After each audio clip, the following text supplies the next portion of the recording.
Here we go. What's up, everybody? Oh, God damn it, every time. How are we doing?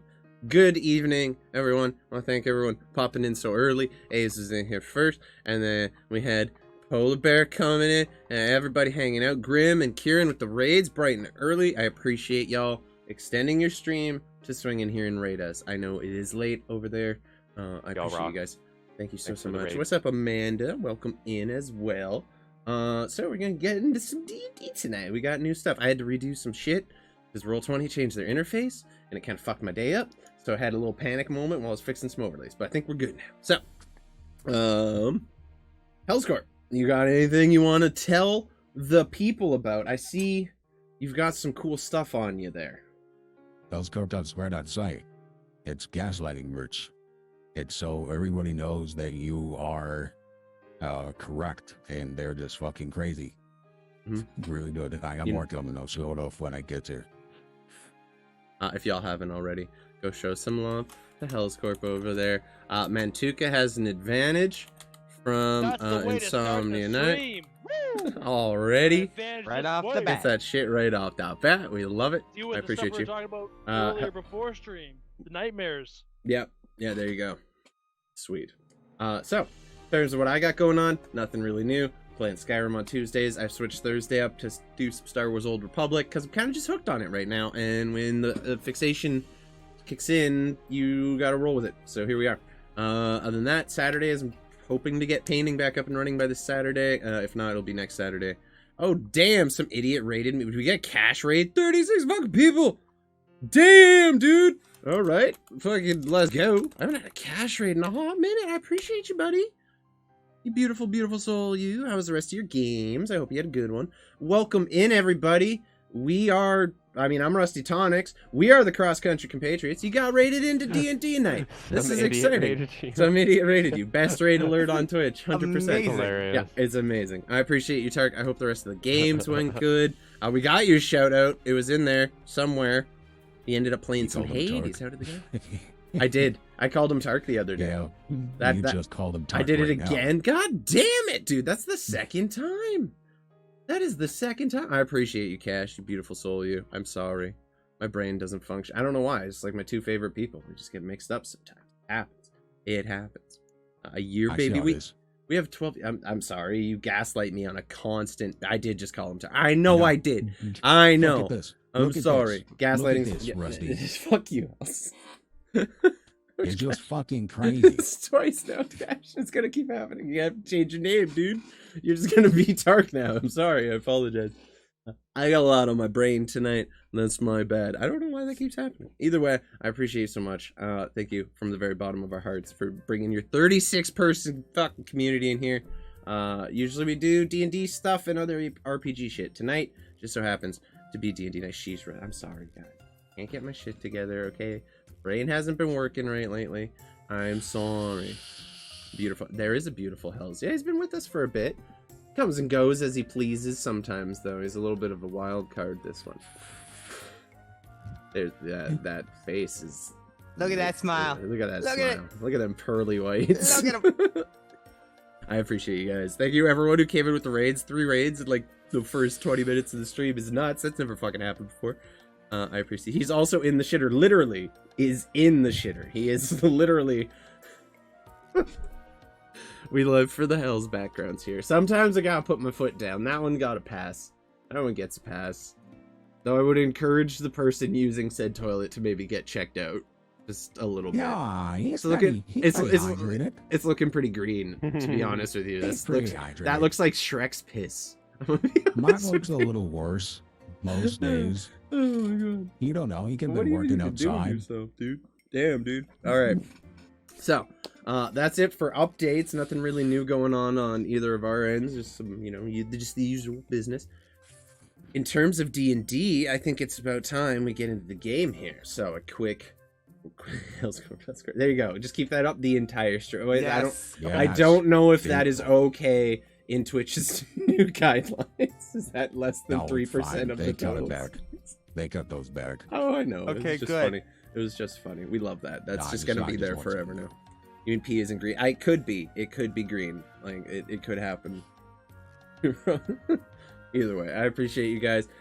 So last we left off the party, they had run into a wandering horde. Well, I say run into, it seems like a wandering horde had happened upon them.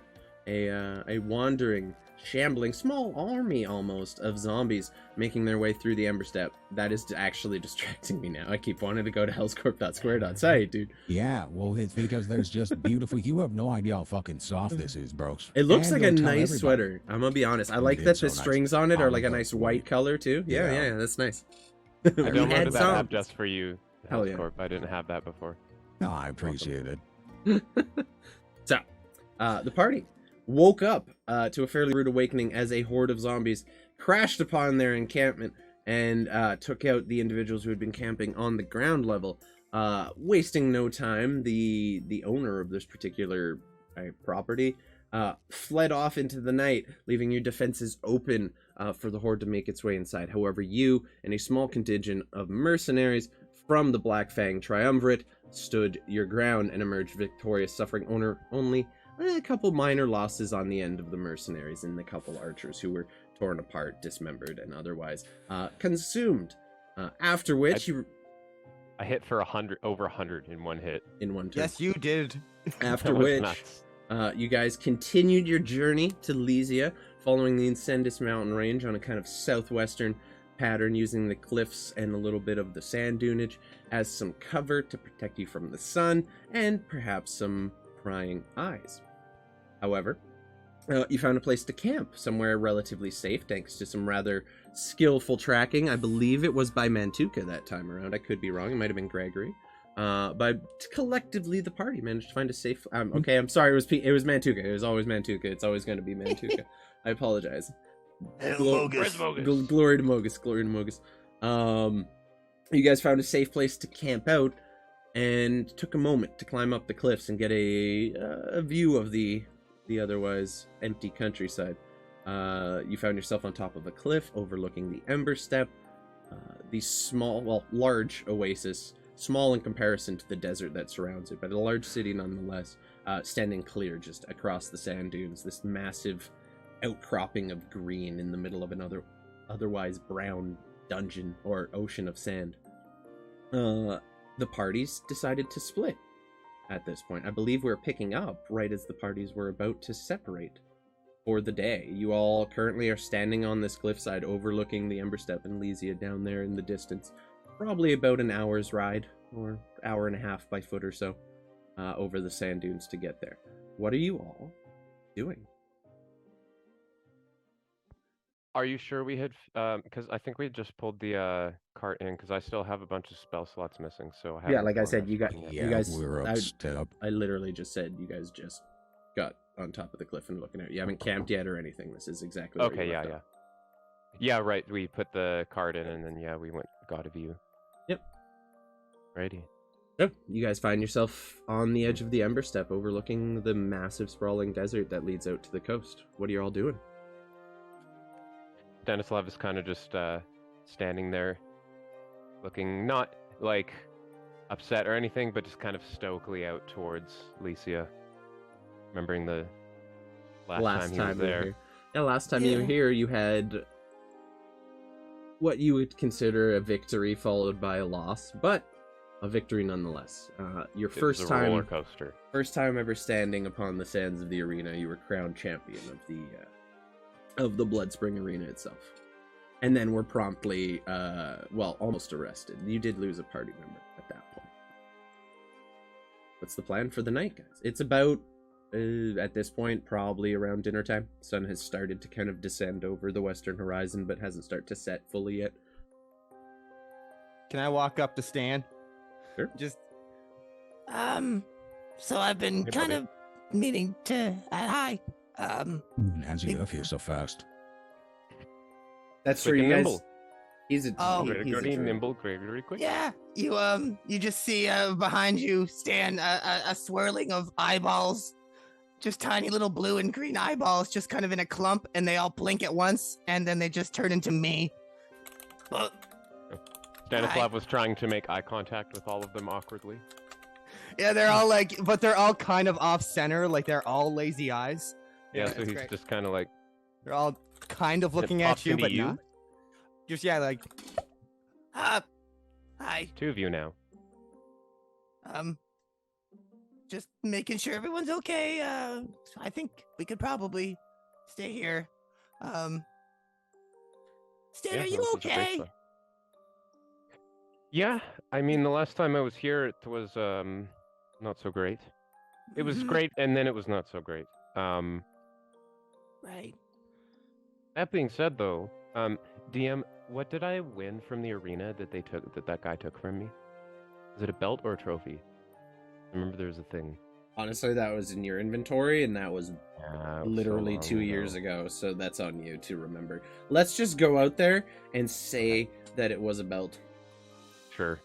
There you go. Made of dignity. Well, the last time I was here, I fought in the tournament of champions, and I actually won. Which, looking back on it, was a really, really stupid idea because I was still a slave at the time, and I was wanted. So, yeah.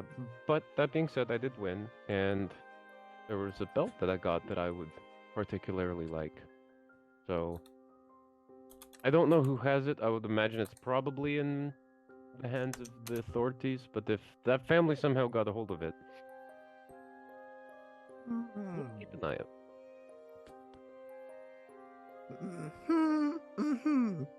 You like that belt, you say, and it might be in there, you say. I see. Gregory doesn't say any of that. He just goes, "Oh, Okay. Well, as long as you're okay being here, I I know if I went home right now, there'd be some weirdness. So you know. Home, it's a little different for me. The whole of the Ember Steppe is home. I never Oh, settled in one place. We always traveled around. It was a lot safer. That's very like what's the word? Fluid, nomadic. I like Yeah, it. we were Ilsevere and I were very nomadic. Cool. I guess we all are now. For now. For now. Yeah. Except the difference now is that we have goals and direction, whereas back then we were just living and surviving. Right. Speaking of surviving, I'm gonna set back down and just get everything all set up for camp. See you later. and the same swirling of eyeballs. Yep. Start appearing around you, just Stanislav looks a little, just mildly unsettled by it, but shakes it off. a little. And a like little my voice disconcerting. fades with like a reverb. Just Bye. Stanislav will back start down making his way down towards On the the camp. camp. I as have well. a little map for you guys here. It's very basic, but at least gives you guys an idea what you're looking at. So, you guys, your camp is where those little sleeping bags and fire pit are, basically. That's what you guys are working with. So it's like this kind of looks like during the Looks rainy. covered. Yeah. So basically, anywhere. See where I'm pinging? That has an overhang over it, so it's covered, but it's still open, more or less. But you have probably about 15 feet, 10, 20 feet of like overhang. So if there was like a rain shower or something, you would be covered. And the campfire is, as far as you can tell, mostly invisible from here. Oh. How's weather check not up? Okay, you guys begin setting up camp, kind of this small little nook area. It looks like it has been used by others in the past. Like, you know, a lot of the best places here are commonly camped at by travelers and stuff. So there is remnants of an old fire pit that looks like it has been here for some time.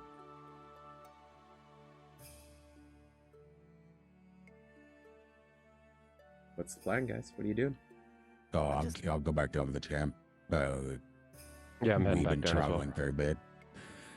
Attack. So, if I can take a sweep before we go away, so Smelly, javelin! All right. Right away! And you just see Smelly kind of running through the sand. Has a javelin in each hand for you. I think you can do better. Go lay down, and we'll try again. Be Okay. alert. Okay, we'll try it again. Do you want me to put them back where I found them, or do you want me to hold them? Or just always be You're holding... preventing yourself from going to bed by asking more questions. Oh, okay. Okay, he just drops him in the sand and then goes and lays down. All right, I'm ready. Well, I'm not gonna do it when you're ready. Oh. Okay. Sweet dreams. Good night. Just kind of awkwardly lays down in the sand. Kind of makes a little pillow out of a rock, and Smelly goes to sleep in the sand. Okay. As you guys are kind Longsword! I'm gonna. Oh, of. Okay. Roll me a dexterity check for Smelly, please, since you have his character sheet. Surprises I only. don't We know love if it's surprises. linked to it, but I totally will. am I next to him? You guys would be around the fire. Smelly would be kind of out You here. got 23. I don't know if it's linked Oh, to the. It is, yeah. You got 23 total. Oh, Yeah, so sweet. anything you roll will go right through to there, which is great. Check.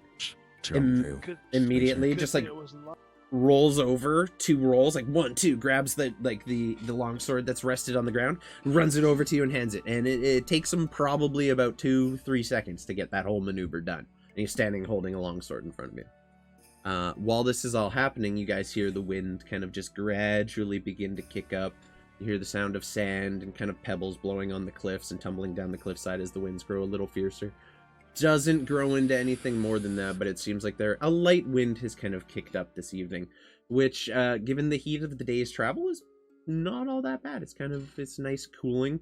Your fire is unaffected by it as it is covered, and you're generally safe on here, though you do notice a couple smaller rocks kind of tumbling down the cliff sides and the sand as all that's going on. Excellent. That was very impressive. On 2 accounts, because one, I don't own a longsword.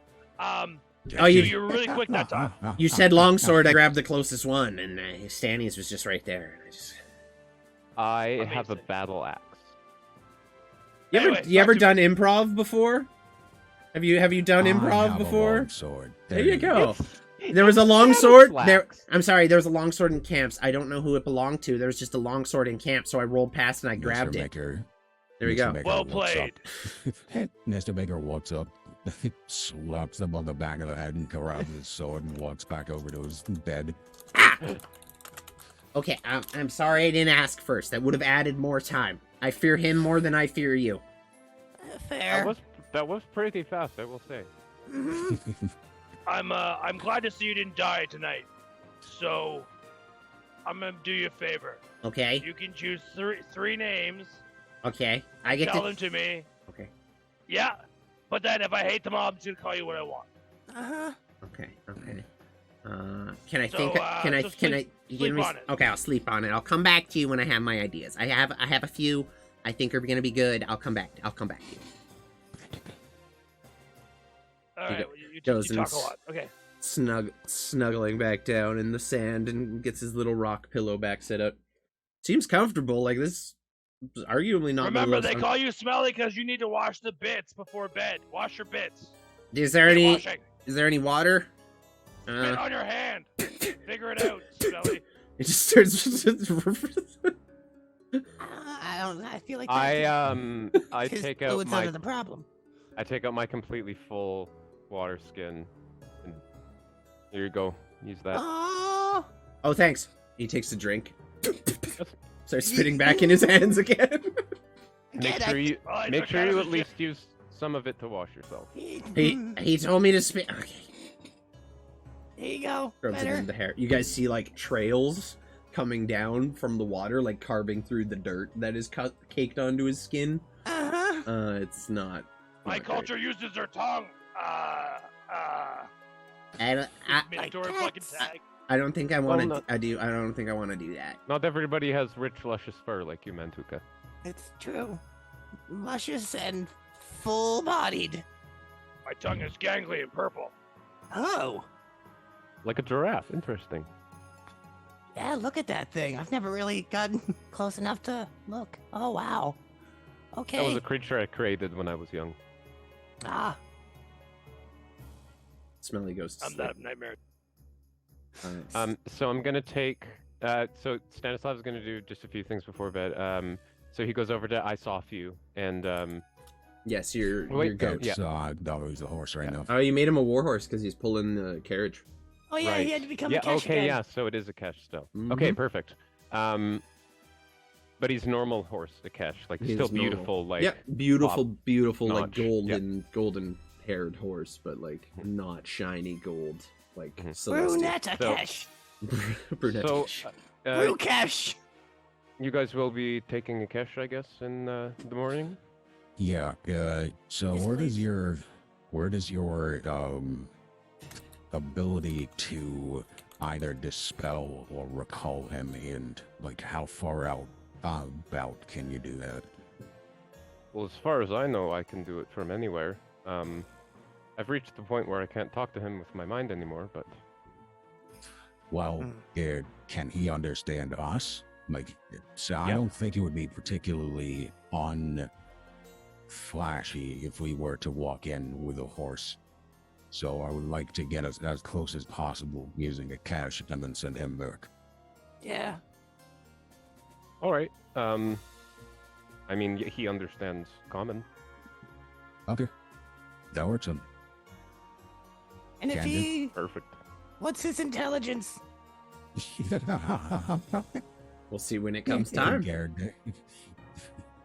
He's intelligent enough to understand commands and what you're saying. He can't say Oh, anything thank- back to you, but I walk up to Akesh, I grab the necklace given to me by Stan, and I just touch the horse's head, and I cast Detect Thoughts.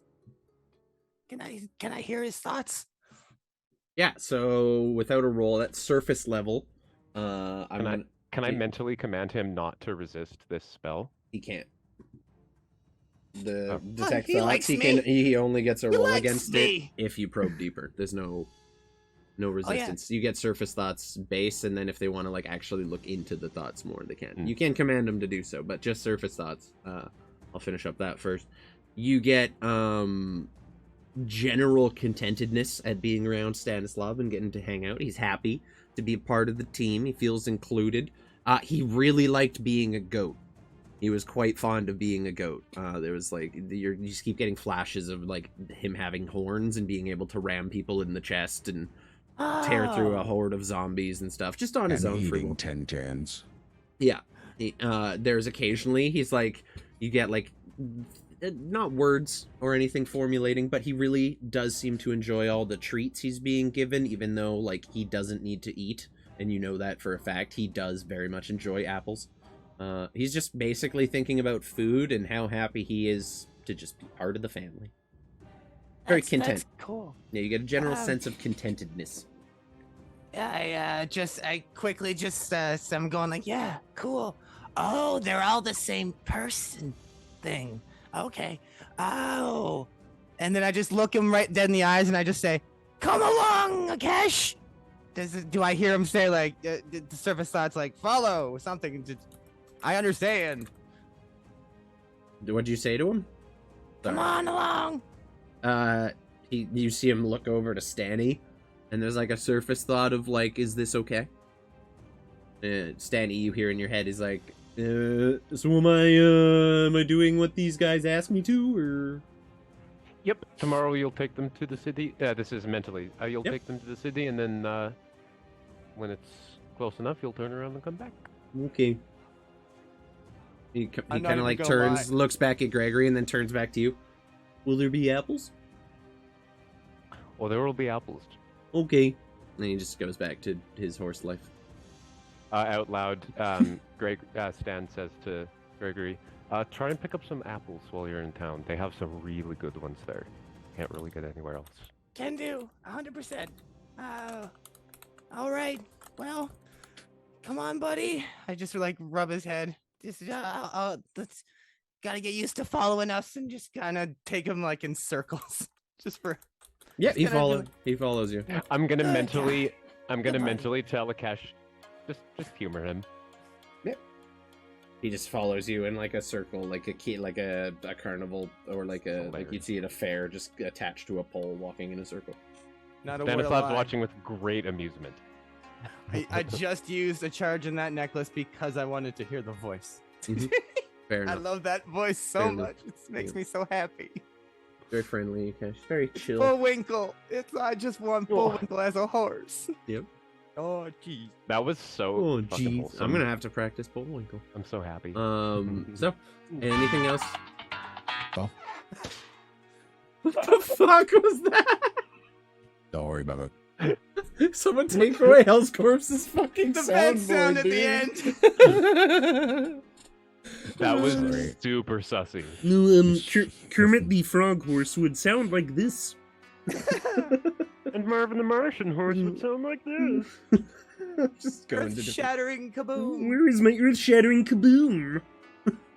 So, anything else the party wants to do before the evening settles in? At this point, the sun is just beginning to set over the horizon. You can no longer see it because there's just mountain ranges in between you and that. You just basically see like the beautiful black silhouette of these mountains against a bright orange sunset behind it. What's the plan? I want to, would it? Never mind. I'll tell you later. I'll do it later. Let's do a little light workout before bed. Of course, as you do. Sunset And workout. I'll take the first watch. Alrighty. I set up UI and we'll make her to do the roads. I know the drill. So roll me a perception check for them, Hellscorp, and Stanny, go ahead and roll your Who perception wants to as take? well. Who wants to take second watch? Am I waking up? I will. Alrighty. That was a deception check, Hellscorp. In? You rolled a deception for Shartle. Steven, you No, bitch. that was for Shardle a long time ago. Oh shit, I didn't even Yeah, notice. Did Yeah, not I even just know. wanted to make sure that go went through. I'm getting to it. I just gotta find his fucking thing that's disappeared from me. Oh, there it is. Gargle. Shardle. Perception you saw, that is that, and then instead of that's I gotta go. Can I guidance all of these, DM? One. Only one? Okay. Yeah, because you have to actively cast it. It's not an ongoing thing. So you can guide one roll of your choosing for this specific moment. Who are you guiding? Well, I'm guessing I have to take the first one. So You rolled a 12 and then a 1. I don't know. yeah, Oh, I'm gonna guide Akesh. okay, so you're adding a 1. I would do it on myself. That's silly. So, But Akesh got a 20, so. while the rest of the party tucks in for an evening's rest, settling in under the starry sky with just that little bit of cliff overhang, the sand underneath you, kind of soft, quite comfy to sleep on, honestly. It's not the worst sleep you've ever had. The lack of pillow situation takes a little getting used to, but it doesn't take you long to get comfortable. Meanwhile, between Ikesh the Warhorse, UI, Mr. Maker's tiny friend, and Tiny Stanislav, all keeping watch, the rest of the watch passes without incident. Doesn't seem like there's a whole lot of anything going on in the Ember Step tonight. The first watch passes without incident. Go ahead. On my watch, can I gather up all the empty water skins and stuff and get whatever I can for food and cast create food and water? Absolutely. Yeah, very doable. What kind of food are you making? Bruce. Water is Stock. easily enough done. Refill everyone's shit. It creates a kind of bland food. Here, I'll Oh. Didn't we cast. get Yeah, link that shit in rations? chat. Didn't You guys we get did buy enough ra- rations from you the... didn't. Well, we didn't buy them, we stole them. Yeah, you actually have Have you ever actually eaten rations? water dude? on Like, the ground it- or in like, containers They within sound range. great, but after a while, it's just Food is vile. bland but nourishing. So And we're talking about basically, MREs. The MREs go hard. MREs, Canadian military MREs are really good. Yeah, well, so are American MREs. Peter's like, what the Delicious. fuck are you guys talking about? And Chris, you were in the Navy. Delicious. Basic training is the same for all three branches. Oh, Or it was at the spaceman time. food. I did So, reinforce. Anyway, You guys did steal like fresh cooking meat that will be bad by tomorrow. Like you actively do have fresh stuff that you stole from the camp overnight. There was an I'll also entire cook that. there was an entire gazelle cooking on a fire that you guys just took. So you have enough meat and food to do you, like, and you're gonna want to eat that. But we'll say collectively between the spell and the stuff you took, there is enough here for everyone to just kind of pick at throughout the night during their watches. Who else is gonna be taking a watch, or are we leaving it to the robots? Robots are I'll starting to take be a looking. watch. I wake up Gregory for the second one. He said he would take. Yeah. Gregory, you're I, woken. Peter's Stanislav or puts his finger in your nose. you, Mantuka, you get to sleep through another watch. So, roll perception check for everyone keeping watch for this one. Do I do the boys again? Yeah, go ahead. You can When keep you the rolled other it one. for caches, do you just roll the 1? Unless you want me to reroll. But... No. I'll just take what you already did. We can say, like, the people who are already defending or already perceiving and watching just get 1 roll for the night just to save time on rolling if you guys want.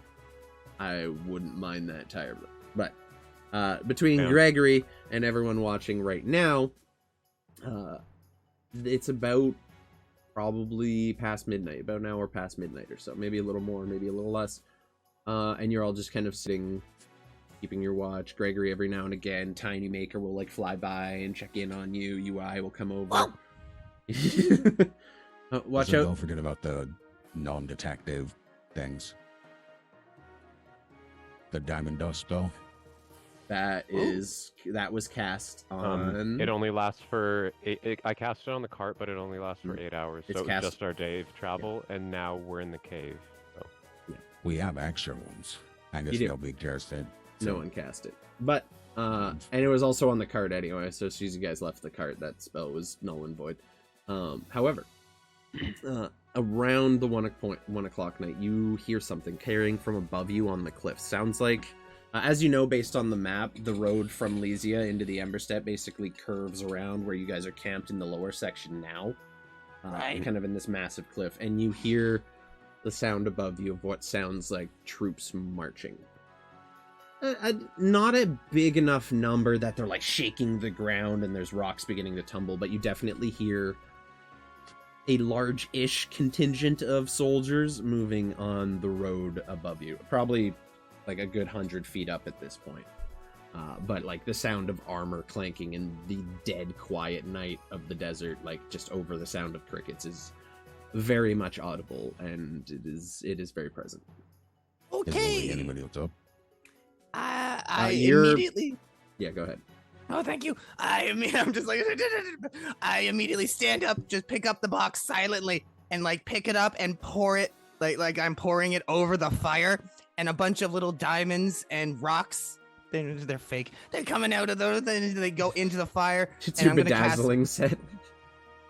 a bunch of beads. I'm just gonna cast Mold Earth on the fire. Those 2 little gems come out, and they just blink excitedly and nervously. And then I'm just gonna use Mold Earth to like suffocate the fire. It just like, and I'm gonna go right in over to where everyone's sleeping and just quietly nudge and just go shh, shh, shh, shh to everyone, just like get up. Around that point, Mr. Maker, you feel Tiny Maker come over, start shaking your boot, and UI doing the same, kind of nudging you awake as well, while Gregory's waking the rest of the party. And you all awaken to Gregory and Mr. Maker's hench people. And a cache, probably. I'll help I you want out.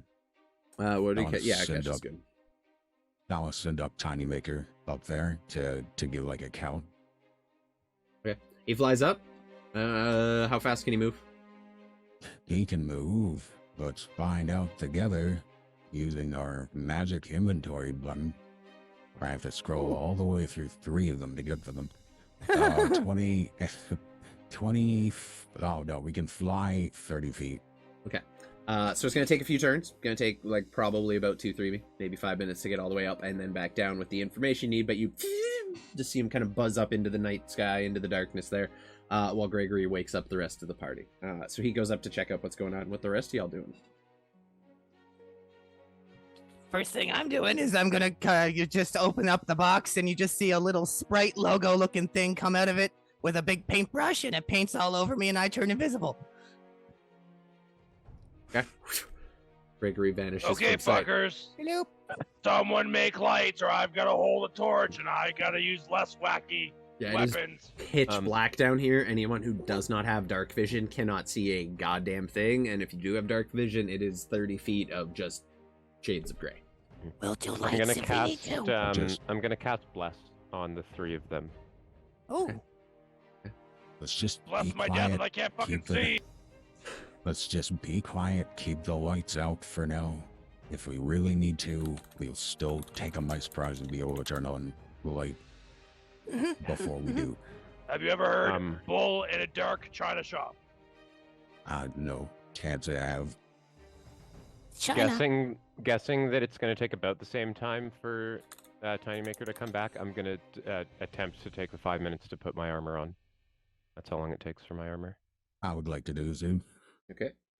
What languages does he speak?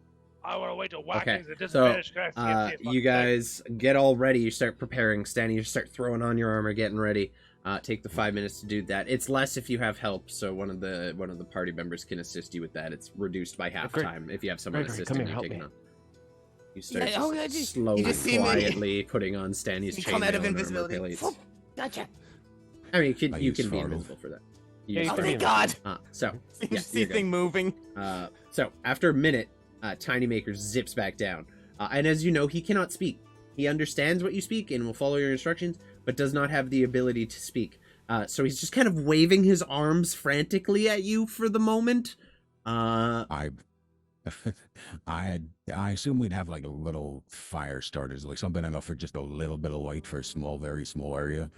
If you want, you have torches, which would give off dim light, but in a nighttime desert scenario, that is going to be pretty visible. It's doable if you want to try to have a stealthy torch situation. Does anyone have a hooded lantern or anything can I just like that? use prestidigitation?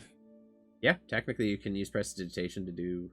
I think you can make little fireworks or some shit with it. So sure. Yeah, I can make it like a soft glow. Like candle light. Yeah, like when we used to have to play Game Boy with the little stupid attachment. Yeah, like it is that Game Boy level light. of brightness, and you have to hold it at a side angle so you can see the screen under it. I'd like to cast the cantrip Game Boy light. I grab Mr. Maker and I don't know. I grab Tiny Maker and I like point him at the sand and very softly say, "Write out how many there are." Okay, roll me an intelligence check for Tiny Maker. Okay. Let me. Come on, you little genius. Did I go through? Yeah, 16? Intelligence. So he doesn't really know how to write or speak or any written language, but he just begins putting lines in the sand like a tally, like Roman 1, 2, 3, 4 cross, 1, 2, 3, 4 cross. By the time he's done, he gets up to about 70 people. Lord have mercy! Like a whole unit moving through the mountains. He's not panicking in the sense, like, there's no hate, like, he's writing the numbers out. He's not hastily doing it. Like, it doesn't seem to you that he thinks that they're making their way to you. It seems like they're just crossing on the road that is currently 100 feet. Do we hear this all now, by the way? Yeah, no, at this point, like, once you're all awake, you were sleeping through it. The minute Gregory woke you up, you just heard the sounds of as, like, armor just kind of hit against armor, like armor plates moving against each other as this army, for lack of a better term, moves one step at a time on the road about 150 feet above you. Am I armored up now? Yep. Gregory, can you perhaps do that invisible thing to me so that I can go out and see what type of troops they are? Because I can see really well in the dark. Actually, yes. Genius. I always forget you can fucking do that. +3. Yeah. So, me +1, 2, 3. Yeah, I can. Guys, gather. Come here. And are we all kind of sleeping together? We're close enough. Oh, it's a pretty tight-knit little cave unit. Wonderful. I don't know how I touch 3 people, but one with my leg. I touch your forehead. That counts. Oh yeah, there we go. I was overthinking this. You guys do the lean. Yeah, touch it. Everybody touch me. And I cast invisibility. I can't fucking see you. That's right. Everybody touch me. Why aren't you touching me? We Feel can't for my heart, my feelings, my friendship. Me, touching you. He pulls out his Okay, you are all- saber, just starts like trying to stab to find where you're Can't find you. By this point, drop your invisibility. you hear the forces beginning to kind of move away. It seems like they've crossed your space and are not continuing along the road northward Hurry up, I into wanna the see who Insidious they are. Mountains. Okay, yeah. So I cast it at 5th level, and all 4 of us are invisible. Shit. That little green Sprite logo just comes out and just slaps you in the face with a paintbrush, and you all turn invisible. Yeah, basically, like, lines you up, stands in the middle of the circle with the brush, just and, like, spins in a circle and hits every single one of you in the face. I would also like to go outside and see them. Okay. How are you guys getting up there? You had a small path to the area where you looked out over Lysia. The road is still a good ways above you there. I Well, you don't said it. necessarily want to get up there. I just want to get to a point where I can see if they're Imperium units or not. Imperium And you or said not? You said the road comes out pretty near where we are, right? Like the road turns the road up there and then comes down. There you go. So, looking at the road from Lysia. You guys are about here, Okay. where my red ping is. The army Gotcha. sounds like it's about there. Okay. And that cliff is probably 100 or so, maybe 150 feet above you. You're not exactly sure. You haven't really taken the time to measure the whole thing. But it is a We're invisible though. Can substantial we climb. get out? Can we get Yeah. out into a little bit more open desert and attempt to look up to see? Yeah, absolutely. That is very easy Can to I do. Can I just fly out? So it's It'll invisible? be a stealth check, but yes. Yeah, Okay, roll me a stealth check at advantage if you want to do that. cool.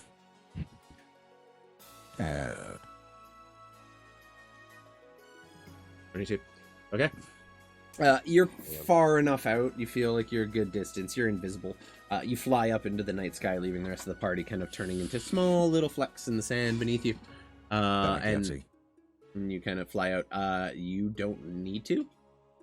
It becomes very quickly apparent to you, very, very, very quickly, that this is a large force traveling with light. They are not disguising their movements at all. They have torches. It is a line of torches, about probably 5 wide, and then enough back to fill out about 75 people. And at the front of the column, you see a man on horseback, all dressed. Oh. Like, you can see the torchlight just glimmering off the shiny kind of gold-plated armor. Cool. Definitely Imperium troops. Looks like an infantry division. Or Are several. there any stragglers? Doesn't appear to be. Roll me a perception They're check just to all- check. Okay. Yeah. None that you can see. Even have advantage. None that you can make out, unfortunately. Um, Seems like the Fair unit enough. is very tight. It looks like they're just probably leaving Lysia, so they're still quite fresh. They haven't been marching they're in the heat all leaving? day. Like, okay. they're making their way northward up that road, not south to Lysia. Like, they're actively, looks like they just left that city and are heading north for Cool. some reason. I'll come back down to where I think my party is and kind of whisper a shout. Guys, Yeah, it takes a Gosh. minute, but like there's still a wagon parked in the sand outside. Like you can get up close enough to that and figure it out. It takes you a few minutes though. You do find the party, all still waiting there. Stanley's about to head out into the sand Over dunes. here. okay, they're all Imperium and they are all currently marching away from Lysia. Okay. That actually is probably a good thing. Yeah, Very, yeah, I very was good thinking the thing. same thing. That's a lot of soldiers leaving where you guys are going. Oh, yeah. It's true. Oh, if only we could warn horses about this.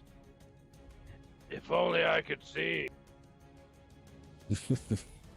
Sorry, I can't see this head. I So have an idea. fucking dark and lonely. I have an idea. Oh boy. Would you guys be alright getting to Lysia without Ikesh? Potentially, why? I can make a horse. The problem with that, the whole reason we kind of... Wait, you said you can make a horse? Hold on. I can, but it's Can gonna also- look a little creepy. He can also be a horse. I could be a horse. That would look less creepy for sure. But if y'all remember, My horses look a little bit like they have some accoutrement. They're not quite as stealthy as this one would be. But I Well- could. You're right. I can be a horse. If you can be a horse, we could theoretically get there still within the same number of time, as long as we can find somewhere somewhat sheltered for you to start your spell, because you have to have a weird spell for this for some reason to change your face. Yeah. How far by foot are we from Lysia, approximately, if I had to guess? 2 hours. Roll for it. 2 hours? About I an thought hour you by said it was foot. Well, it's not that far Okay. by foot.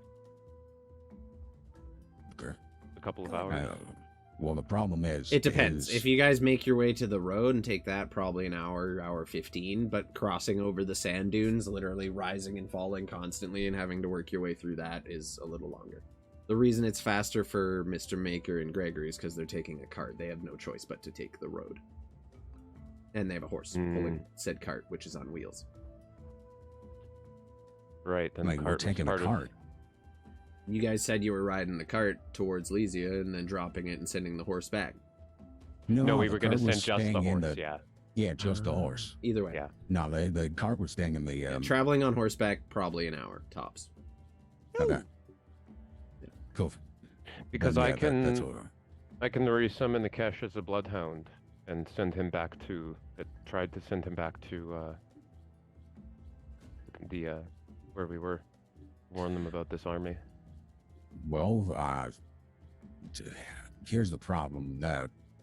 What if this bloodhound leads them right to? Well, I think he can travel faster than an army. I won't have him take the same route. Maybe. It just feels a little risky. Yeah, I mean, we could hope that somebody already... I mean, we do scouted know it. they're pretty well equipped to deal with intruders. The Hushroot do have a lot of people like scouting about. They are really thin in numbers right now, but they are getting trained up. Thinking about the recruits, and I'm like, I feel Can you like make your they've- pony into something that flies? I Yes, have not actually. I have not been able to do that. Oh, There's no... Yeah, my Kesh can stay around forever, more or less. Thoughts and prayers. But you also know it takes a long time to get there. He doesn't have to Right. stop. Of course, it doesn't have to stop, but still would take a while to get there. Is it just a magical horse that can And if die we- multiple times and you bring it back? Well, yeah, but I can bring him back as a bloodhound as well, which would be... I think he would have an easier time getting back quickly. Sure, but the other thing is, we're probably gonna want to make a very hasty exit from this area. And if he That's is also a good point. 8 days away, And it's I gonna have be no a idea. lot Yeah, harder. you know what? You're right. We'll just hope that the scouts pick it up. I mean, they're not hiding. they're very, very obvious out there. that's All what right, I'm we'll stick- spending. I think it was a good idea, but we'll stick with our original plan. okay. All right, nighty night. Oh, okay. You guys There tuck it I'm is. not in easier nervous. for the I'm rest not of the nervous. rest of the evening's rest. After a while, you hear you can still hear the sound of plate mail and soldiers just making their way along that road. It literally echoes off the mountains across an empty desert and just carries as far as that sound will until the fucking sound waves stop. So they're audible for quite a while, but you do hear them getting further and further and further away. Eventually the sound does fade and the rest of the quiet desert landscape kind of settles in. You hear the sound of insects, crickets buzzing or making their noise, and insects buzzing around you at all times of the night. Mantuka, I do believe you are on last watch for the day. Go ahead and roll me a perception check. Okay, can someone light me a fire before we fucking go to bed? Like, Yeah. Okay. insert After magic they- after users. they- The should. fire will give you bright light in 20 feet, dim light out to 40. Anything beyond that is still disadvantage. Keep that in mind. So if you're Yes, okay just that's better watching than the... Okay, cool. There you go. Fuck. Ian, So perception you want Yeah. from me? go for it. Alright. Hope you're ready for this. Bam! Y'all ready for this? Okay. 15. Okay. Rest of the night passes without incident. You don't hear any more troop movements coming by, though at one point during the night you think you hear like a sound of a horse kind of galloping down the road. It's kind of echoing off the mountains. It's a little hard to pick out. It comes, it goes, and then it just fades away into the night. It doesn't seem to be any more than that, but it does seem like there are people still traveling actively on this road even at nighttime. The following morning comes. You all can go ahead and click that long rest button and get all your spells and HPs and everything you need back. So, the morning sun begins to kind of creep up over the western or eastern horizon, illuminating the front kind of entrance to your canyon, but not blasting directly into your face. So it's kind of a nice gradual wake up. The morning finds you. It's cool. The heat hasn't begun to settle in. The morning insects are buzzing. You guys have the rest of the morning for you. What are you doing? Hey, Stan, tell me, what's the typical person that lives in Lysia look like? Typically humans, typically, what do they look like? DM, if I remember right, it's mostly humans, if not like pretty all wide array of humanoids of all varying kinds. The only race No or elves. species that is really not present here is elves. Even half elves sometime find a little bit of a place in society, but like they're generally a little rarer too. But like ranging from dwarves all the way to humans, anything you can picture is here. Well, remember when we were in that slave encampment? Oh no, I guess. How much did you see of that place? Outside of the guards I was watching, not too much. I Well, kind there of spent was- my whole time planning that escape. The majority of the population was elves. Thank you for that. So there's not a lot of elves around the Imperium. Other than that, it's pretty diverse.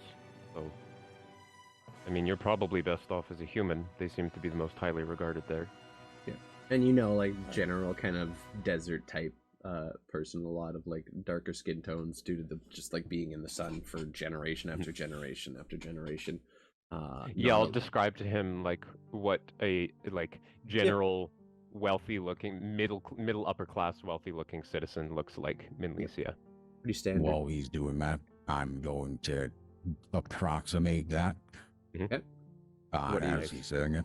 All right, so you kind of turn into like a darker skinned individual with like black facial hair, kind of longish, not super thick hair, kind of that flows like nice and long, kind of light in the breeze. As for clothes, I Yeah. mean, you're fairly you grew up in Pillarstone, you're familiar with what they wear. Yeah, I describe like No, I was saying that to Mr. Maybe- Maker, like he okay. he's- yeah, he knows what the wardrobe would be like.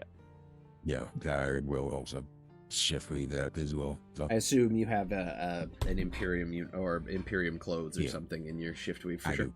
Absolutely. So you guys And, kind of ready yourselves for the morning. Gregory, what are you doing? Mr. Maker, just You see, just me opening the box with a smile, and coming out of the box is just this creepy fucking Not goggle-eyed. Oh, Not yet. I shove him back down. What? Look, Yeah, the thing's Well, like trying to we're not. get out a little. It's like flailing. You stuff it back in the toy box. Stop it! we're waiting for those to get closer. Mine, I don't have a time limit, but you said you can only stay that way for an hour at a time, right? An hour? You know, at the first level spell, I got like 4 hours, and then second level is like 3 more hours. Well, we've got an hour of travel, so What's the- we might want to take the it a longest you can little be it? slower. 1, 2, 3, 4, 5, 6, 7, Practice. 8, 9, 10, 11, 12, 13, 14, 15. 15 hours about. Give or take. I'm just Damn. guesstimating. Assuming someone will see you casting it, we are gonna have to find somewhere off the beaten path for you to change first. So it's probably gonna be best if we wait until we get a little bit closer, so we have a little time to get in there, get acquainted Okay. with our surroundings and shit. I think I put up a little cloak thing. I have there's just that same sort of fabric that we all got when we woke up, and I just like I think as long as I kind of have it all under here, I can just shift under here, and then have it all goop and it's based off what you do, sort of. So there's a lot of gooping. Out of all those clothes that we stole from that bandit camp, would there be some Imperium armor in there? Well, maybe armor? not like armor, but like Armor, no, but yeah, clothes, 100%. Imperium clothes. Yeah, it's very like standard. Some of it is silk, some of it is like a cotton. All very, very light fabrics of ranging colors. And like I said, when you took them from this guy, they're definitely clothes that look like they're trying to have the appearance of wealth without necessarily having the quality. I love I'm gonna that. try to find the most like modest, We gotta unassuming I can find, and then shuffle them over to Gregory. Okay, yeah, so he kind of hands you like a stack of like kind of like a light reddish kind of thing with some purples mixed in. Very nice. Beautiful. I get all dressed up. Perfect. All right. Well, seeing as how you might come back with a whole lot more than what I have, right before they leave, I'm gonna cast non-detection on both of you. Ooh. Okay. You both have non-detection on you for the next 8 hours. That is going to be useful. So, Fantastic. are we splitting the party at this point? Is this it? Is this the time? Okay. Oh shit. Everybody always says splitting the party. What could go wrong? That's the rule, right? Yeah, always split the party. You guys, prepare yourselves and ready your morning's journey. I have to ask, are you bringing unnamed intern? Are you bringing Svartal with you? Are you bringing all your peeps or just the bare minimum here? I will bring Tiny Maker, but that's just because he just kind of hangs on my bag of holding. He can just chill in your front pocket and shit when he needs to. Yeah. Okay. The other two are staying back with the party then? Okay. Mm-hmm. So for the sake of this, unnamed intern is going into sleep mode until you return, so I don't have to I'll put NPC in the him. back of the cart. And then Svartal is just, you get to control Svartal if some shit goes down. Ooh. Okay. Spartle proxy. Svartal proxy. We're doing good. We're just rocking the D&D. About to split the party. I'm sure this won't go horribly at all. It's going to be great. So, the two of you make your way towards Lysia. Stani, Mantuka, and the rest of the individuals who've been left behind kind of sit in the camp, wondering what it is you're going to do with your day. Mr. Maker, Gregory. Yeah, go ahead, Mantuka. Adolescent Gregory, come here. Oh, yeah, okay. Hi. We've been together for a bit now. Yes, we have. I'm not here to help you. Well, you go fucking crazy and do stupid shit. Which is probable, but I'll try to keep a lid on it. Shit choices, shit consequences. Come back alive. Thank you, Mantuka. Worst comes to worst, I will put his body in the bag of holding and bring him back. Well, it's Thank you. You're Mr. welcome. Maker. Mr. Maker, you did an amazing job getting us out of that prison. Just don't be so extravagant, but I think you guys will be fine. That's my I have name. zero confidence in this entire thing, and I think you guys are gonna fuck up. Oh, Oh, please. Give Mantuka a little shove on the shoulder. friendship. Smelly, I'm not fucking joking. They're gonna fuck this up. Probably. Eels. Svartal like Okay, he's like, I think they're gonna be fine. You guys are gonna do great. You gotta make it back Yeah. safe and sound and mostly in one piece. Mostly. I I know it. I throw him one of these. Oh. and I, Kind of awkwardly ring. finger guns back at you. He's never really done finger guns, so it's a new one for him. But Like Settles finger into it. bazookas. yeah, I go over and give Akesh my last apple. Oh, eats it. You just, oh, thanks, man. I appreciate that. No worries. As you're- Hopefully, you'll have some really fresh ones soon. I hope so. It's been a while. Remember, come right back here when they say that they're ready to go by foot. Oh yeah, I know. I'll just go there and then I'll come right back. But if anybody starts following you, make sure you keep an eye out. Don't come right back here. Right. He just kind of nods and stares at you blankly for a second. But he kind of nods, and you think it's sunk in for the most part. If anyone follows you, try and tell me in the way that we do. Okay. Yeah, I think I can do that. Don't worry about it. Give him some scritches and Stan, you just a feel pat a, on the butt. Stan, you just feel a hug at the back of your leg. Oh, it's a 3-man hug. Bring it in, guys. I turn around and pick you up as well. And And horse kind of like wraps its head around the 3-man. I want to say, I would say, Sortle just looks up quite expectantly, and Smeka just shakes his head. Okay. We're not there yet. I get it. We'll get there. We'll get there. Don't you worry. We'll get there. You good luck. Good luck. Don't get killed. You just started teaching me stuff. I'm kind of interested. Don't get killed. Yeah, don't worry. He goes back and starts doing his thing, Smelly kind of preparing the camp a little. At that point, Mr. Maker and Gregory both mount up on Ikesh, the massive warhorse that stands taller than Gregory himself, and together the two of you begin riding along this kind of smugglers/goat trail. What's up? Before we head out, how long can you stay a horse, Gregory? I can stay a horse for 2 hours. Maybe it would be better to just do that. Yeah? I mean, okay. Then you don't have to worry about your disguise. So what happens to your clothes when you turn into an animal? They go into me. Okay, I didn't really ever think about it. So you'll come back at least as you're currently. Yeah. Yeah. Okay. I don't like burst out of the clothes anymore. I think I did the first few times, but now I kind of got a handle on it. I mean, I think I kind of overheard Stanislav talking to his horse about this, but like that would definitely lead less of a trail to you guys than a horse walking on your own. Walking back. It's just a horse just like chilling through the fucking desert, dude. Another idea is just take him in with you. I mean, he's not shining right now. He's just a beautiful horse. The thing about it is, the plan here, I don't know if I have really imparted this to you. I'm not going to go ask for this diamond. I'm going to go take this diamond. So I figured that was to be as stealthy as possible, which is hard to do with a large animal behind you. Oh no, just go to an inn and post him. I'm sure, if I remember right, there's a place where you can post a horse. The other thing is, though, like, I'm not sure how much heat we're going to have on us on the way back, which would kind of be... I feel like this way we just have less dead weight.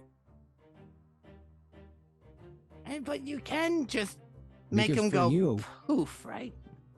Yeah, for you could make him go poof, but you're not coming in. And it would be hard to know when you need to make him go poof or not. When to poof or when not to poof. Well, it takes just about stab him in the neck. an hour. Just fucking gank the horse, dude. Now you're going poof. Go back to daddy. Aren't you in nowhere? It takes an hour or so to get there by horse, so I could make him disappear after. Just stab the by fucking horse, you're looking at the like magic horse. Yeah, but I mean, if Gregory could turn into a horse, there's less chance of somebody like my face has already changed, but Gregory. His face is not. So if he stays for 2 hours, that gives us an hour to get there and some extra time to find a place for us to hide off and then change over into exactly what he needs to be. From a horse back into a person will be a little bit more difficult, I think. True. That's my only worry. I mean, maybe. But the other thing about it is it would be equally as weird to see someone slap a horse on the ass and just send it flying into the distance.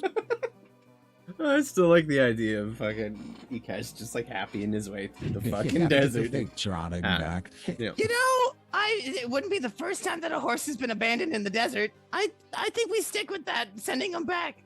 Okay. I mean, I'm down to do it. I just think it might. Perhaps when you leave him, get off not on the road. Ooh, Well, yeah, that's a given. Yeah. That is a Okay. given. And then We're definitely and gonna then just find have somewhere him- for wander away. yeah. Okay. So we're going to try to find somewhere that is not super conspicuous and we can very easily change over that one's face, gesturing to Gregory, before we get close enough for the city for any like scouts or anything to see him, out. Also, Yeah. if anybody finds a wandering horse and it disappears on them, who's gonna believe them? Stranger things have happened. You'd be surprised about seeing. It's just a bunch of drunks seeing horses disappear.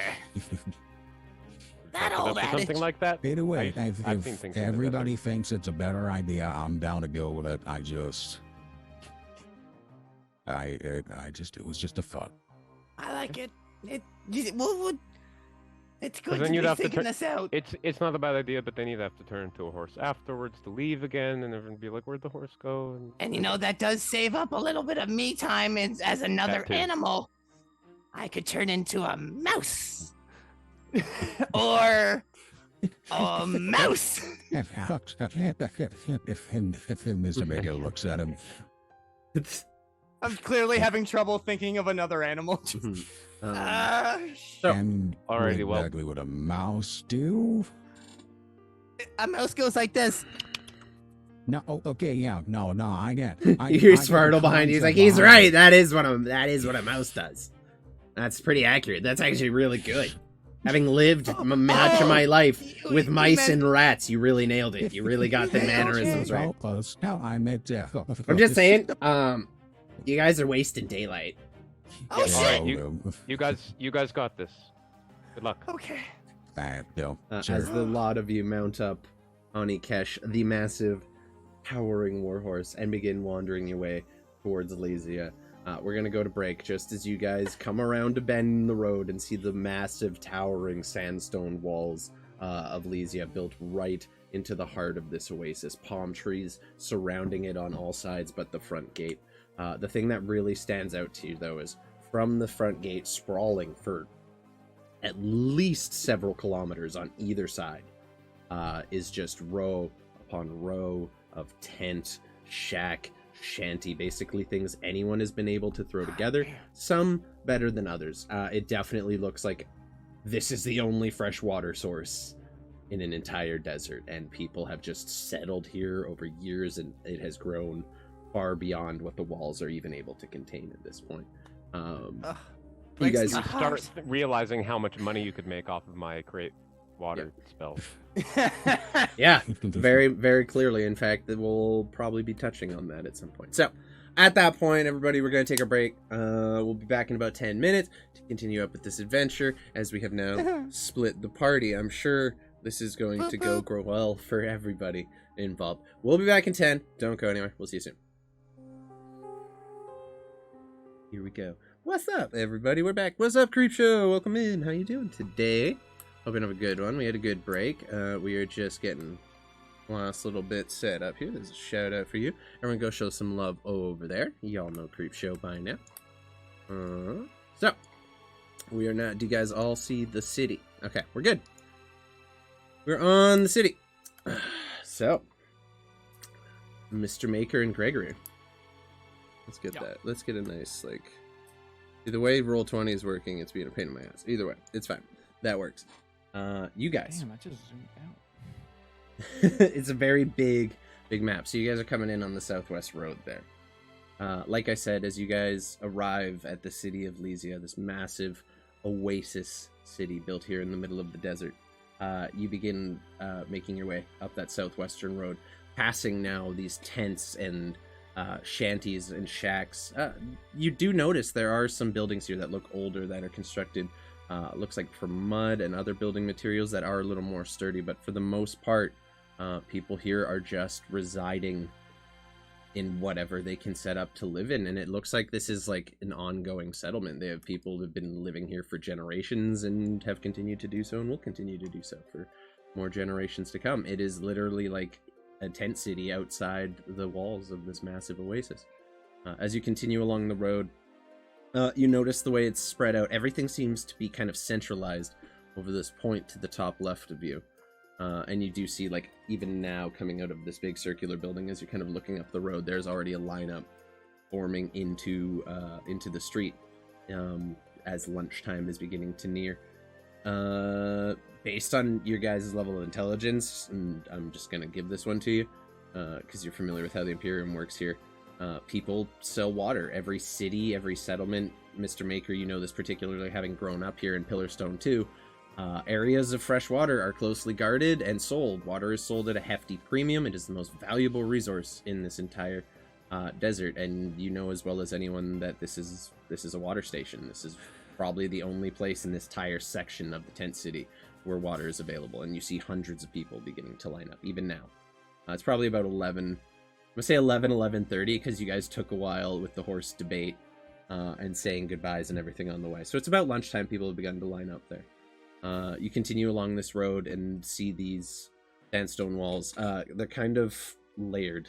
They're like, it's all one wall, but half of it is a little lower and has doors that archers can walk out onto.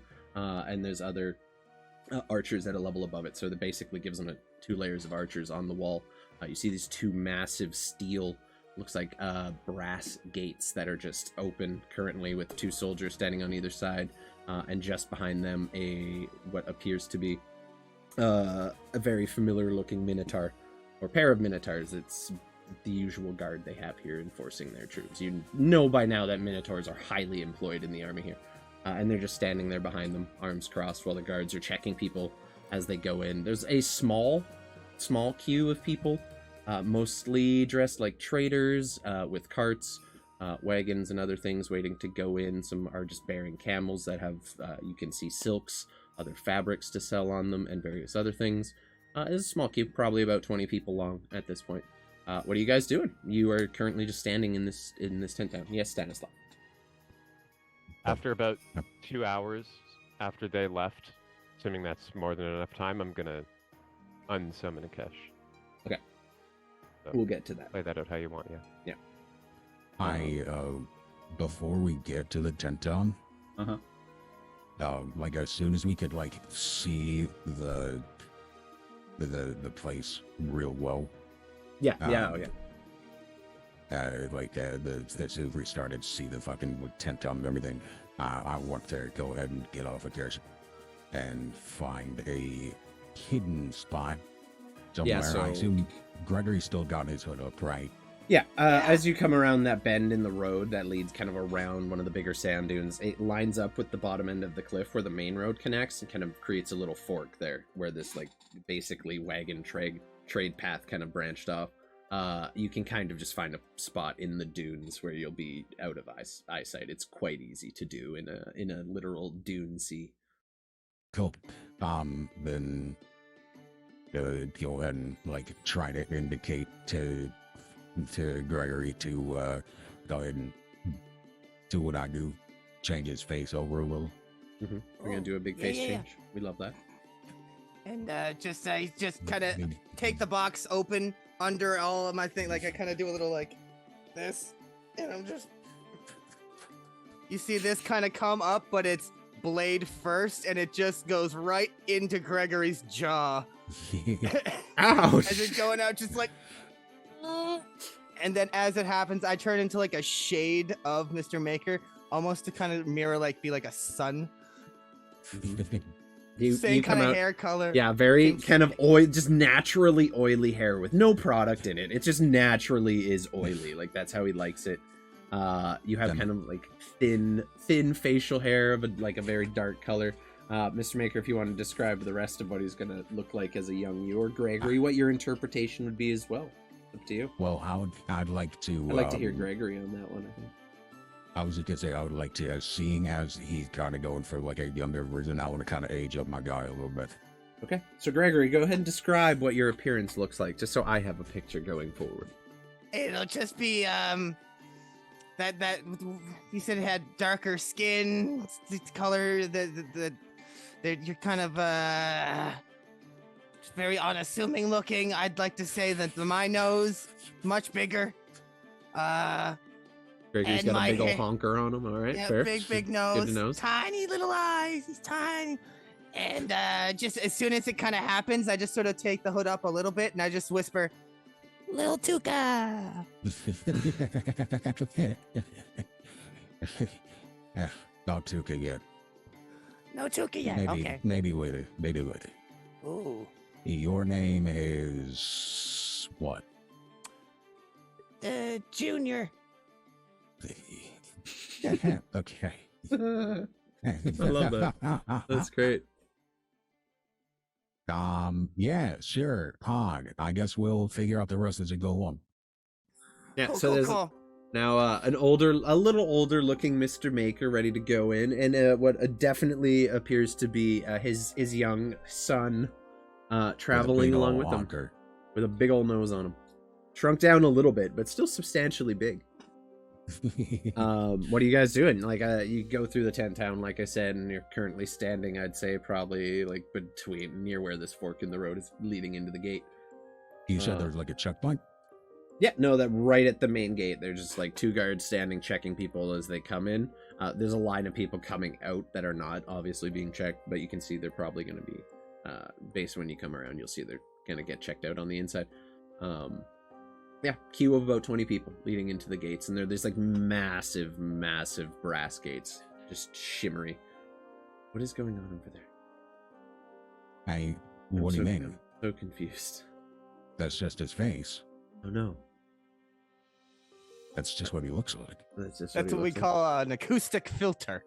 Yeah, I mean, he finally turned on the original sound for musicians for Zoom, and that's just what happened. Okay. Is that Shia LaBeouf? I want to take a look around the wall. No, like, I should get kind of close to the wall, see if there's anywhere we could kind of undetected we just hop. 100%. So on all sides of this, like, this place is built functionally into the center of the oasis, but there is basically rainforest. Like, there is jungle coming out from the walls, but it is cut. So there's about a 50-foot gap between the edge of the forest and the wall itself. So they can see anyone approaching at any distance. And it's like that all the way around, just surrounded by jungle on all sides. Okay. Do you think, Matt, I'm gonna kind of whisper this to Gregory, do you think we should press our luck and go through the main gate, or should we go around? You know, honestly, if you weren't here, I might say hop around, but you are a charming son of a gun. I'm bad. I'll walk up to the gate then. Yeah, let's go. Let's go, Papa. All right, Junior. You guys approach the gate on your horse. Are you guys leading the horse in or still right? Oh, you let the horse go at this point. We let the horse go already. Let's hit the horse. I give him a scritchy, and I say, "I'll get you apples later, I promise." Okay, RJ, hit exclamation point D20 in the chat for that weather check for me, please. D100. Thank you. Yes, D100. D100. Sorry, D100, not D20. My bad. My brain's not working today. Come on, 99. Oh my god, that would be amazing. Kitty! You guys begin... It's only 25. Nice. So the wind's actually calmed down from the previous day. The sun is in the sky. There's not a cloud to be seen. It is going to be a hot day, but as it stands now, it is a pleasant morning. The sky is like kind of this nice kind of darker shade of blue as the sun's kind of rising higher and higher. Quite beautiful. Thank you for the weather check, RJ. Maybe we'll get them with a sandstorm next time. You guys begin walking up to the gate, and you see on either side of the gate there's these 2 large towers. You looking up in the top, you see 3 crossbowmen, all with crossbows already just trained on the people coming in and out. They're just like on hard guard at this point. On the walls leading around until you kind of lose sight of it within the jungle as it kind of curves around in this big circle. You see guards, an archer, same thing, crossbowmen stationed about every 15 feet or so along those walls. None of the second rank in position yet, just the first one. Kitty Cam, we love it. Don't be too rude. As you arrive, you kind of place yourself in queue, and you're behind a little bit of a lineup of just varying different trader-esque looking individuals who all come in to sell their wares in the markets here. You wait your turn, and you just gradually, slowly making your way. At one point, you're kind of held up, and you see them kind of like approach someone who's trying to enter, and like literally just reach out and like pull up the side of his hood and like pull it down, revealing a very faintly pointed ear. Not quite fully elven in nature, definitely looks to be a half elf, and they take a little extra time at the gate, but you see them kind of reach into their robes and present what appears to be some large medallion about that wide, and they're allowed to pass. They're allowed entry, and the guards seem to stop hassling them, but there's definitely a moment you clock there. Do I see any other people? Inspector Gadget. Sorry, you were talking about Inspector Gadget. Do I see any other people in line that have a similar medallion? A similar what? Sorry, you're... medallion. Roll me a perception check. It's a good question.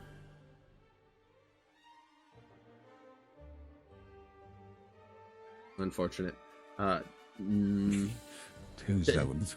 I mean, like, you see people all varying different insignias of varying kinds, all mostly related to the Imperium, kind of depicting their different ranks within the society and, like, what level goods they're carrying.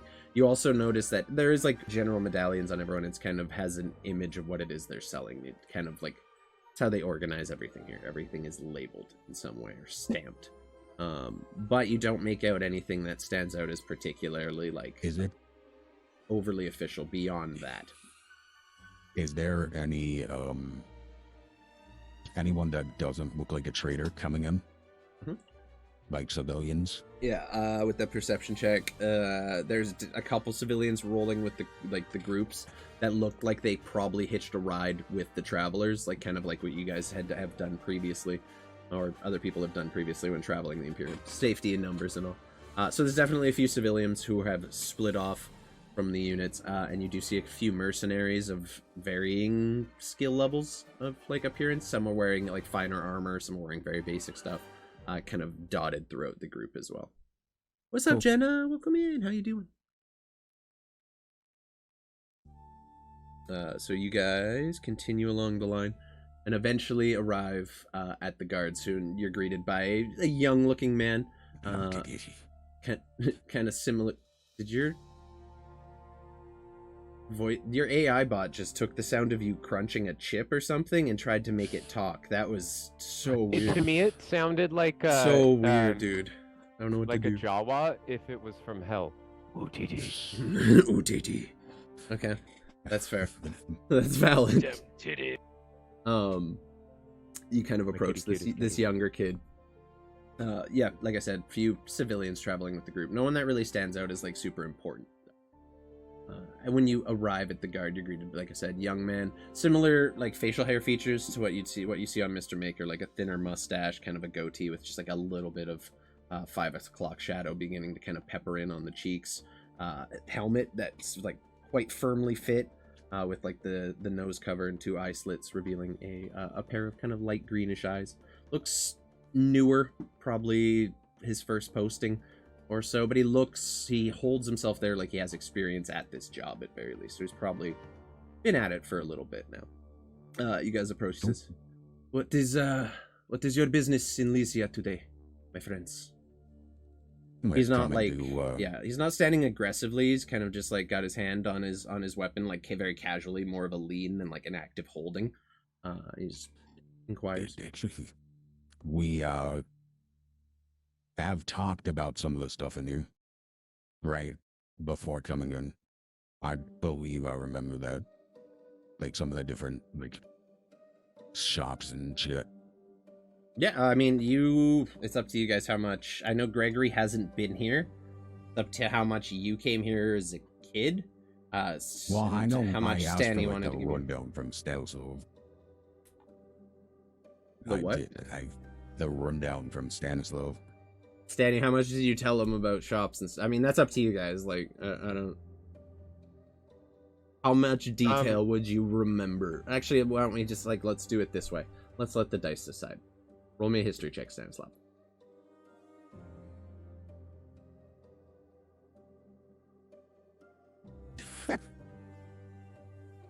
I completely forgot to tell you about how the culture works. I just told you what they look like. Yeah. It's a city. There's an inn. He doesn't remember what it's called. Even when like Stanny was traveling through the Ember Step, he did not spend a lot of time in the big cities. So you get like a very basic rundown. Like there's walls, there's gates, there's an inn, and that's about it. You don't know the names of like any of the locations. You personally, Mr. Maker, could roll me a history check to see if you've like heard of any of them in passing or done business with them like in passing or anything like that. Just to be fair. 14. Yeah. So in terms of magical goods, you know there's a couple shops here. One that's more likely to take low-end magical goods than the other. So you know of Sandy Treasures, which is like more of a general store type thing with the occasional mundane magical trinket to kind of make your everyday life easier. I'm talking pans that wash themselves type shit. Like that's the kind of place you would sell to back in the day. And then you also have Bogen's Baubles, which is spelled B-O-X-E-N. Bogen. And that is like a rather high-end magical store in the city that is in the upper district. You would also know, based on that, you have like the market district, the upper district, and then the estate district, which is where all the wealthy people tend to live. Sure. Me and my son are just here to do some shopping, take a break from this fucking hellscape out here. Yes, the road can be very brutal. Please. Rough. Do you have any goods that you are trading, or are you just here purchasing? Mostly purchasing. I've got a few things here or there. Do we need any special types of permits or anything if we were to trade? Only need paperwork for specific goods coming from other countries. But it looks like you are just traveling with personal items, so it's okay. You may enter at your own leisure. Do not cause any trouble, and we will not have any problems. So Thank you, sir. You're welcome, little boy. And do you laugh as Mr. Maker? Or is that a Hell's Court thing? That was me breaking. Okay, because like, yeah. Thank you, sir. You're very welcome, young man. Let me tell you, wasn't expecting. It does my heart warm to see families working together. We don't have that much these days. Following in your daddy's. My papa. He eyes you for a second.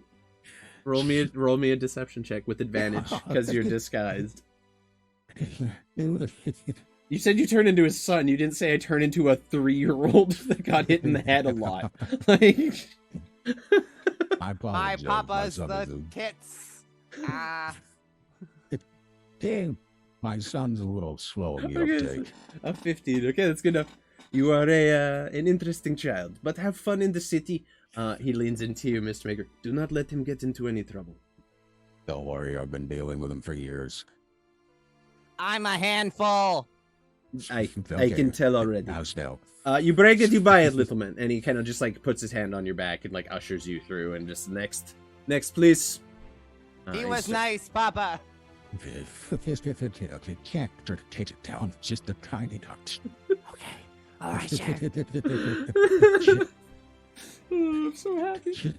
You guys continue, and you find as you enter, you pass the wall, realizing now it's probably a good 15-20 feet thick from one end to the other. It is a sturdy fortification. You enter what is basically a courtyard surrounded by thinner walls leading into the city with an additional gate leading in. It's a little smaller than the first gate, but definitely if an army got in that first one, this would hold them up long enough that you could do some pretty devastating damage from the walls above. Looking around as you enter, you notice the defenses that give them double layers on either side of 2 range of archers is also built onto the interior as well, so they can fire directly into this courtyard. You continue walking through that gate. You notice a small line leading out, only about 2 or 3 people, kind of being held up by the guards, just checking their stuff on their way out. Doesn't seem as busy. And you find yourself in a large kind of town square-esque looking building, and right there on your right you see a kind of oval shaped building built out of what looks like clay, with a very, very simple thatch roof and several open windows that are just have no coverings on them whatsoever. It looks like maybe there's like a drape on the inside they can use.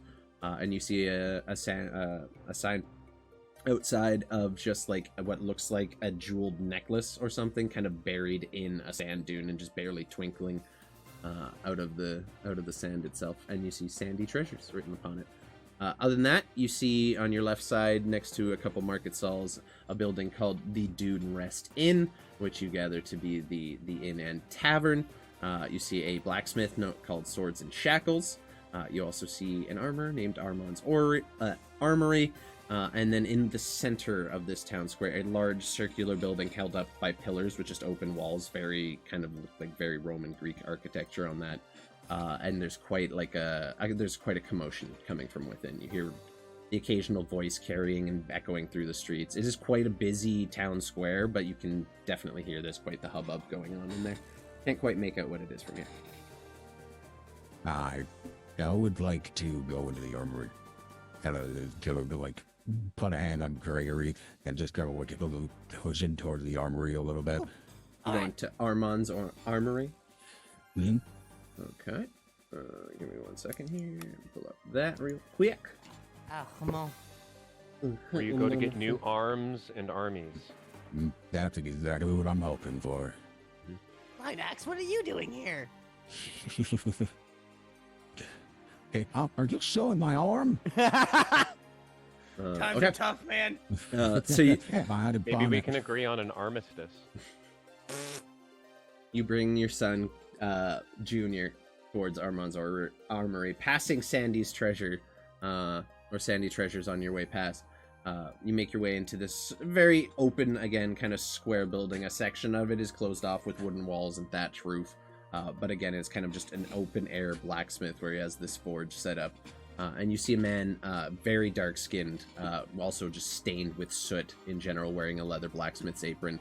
He's got a smile on his face. Currently looks like he's heating up his forge. He doesn't have anything working right now. He's just kind of pumping the billows and getting the forge up to temperature for the day. Seems to be in good spirits. Does not notice you come in. Well, actually, before I get him... looking around it, does it look like he's got like a stock of, like, weapons for sale? Yes, give me 1 second. I have that list as well. He has, like, just in terms of general weapon, he has, like, entire sections that are just, like, laid out of, like, the basic weaponry that you would generally find at any do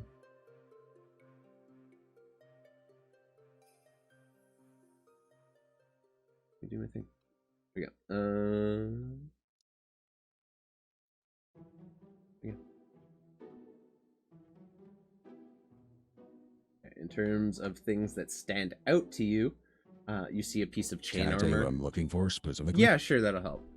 What are you looking for? I am looking for a magical dagger. Just a dagger? Or two. Oh, yeah. You know, the like magical one. Magical? Okay. Yeah. You do see one that kind of stands out. Looks like there's some arcane runes kind of carved on the blade. Nothing really special about it other than that. It's just a very standard iron weapon, but it does have like what looks like very mundane arcane runes carved into it. Other than that, it appears to be mostly a mundane items here. I will pick that one up and kind of walk over there. I assume he's going to a counter in there. Yep. Yeah, he's kind of got like a setup. Basically, you walk into this open air building. He's got the forge in the corner. You're looking at a rack over here, and he's kind of got it's a counter. It's more of a table, really, that he kind of just stands on the other side of. Sure. It's not really an enclosed area. And at this, go ahead. Sorry, go ahead. At this point, he kind of notices some movement out of the corner of his eyes and stops on the forge, and you just hear him. Oh, hello, welcome to my armory. What can I do for you? I'm just getting set up for the day. It's a bit of a late morning. My son and I have been traveling around for a while. Hello. And I thought it would finally be time to get him, at least a little bit of training with weaponry. You know, I relish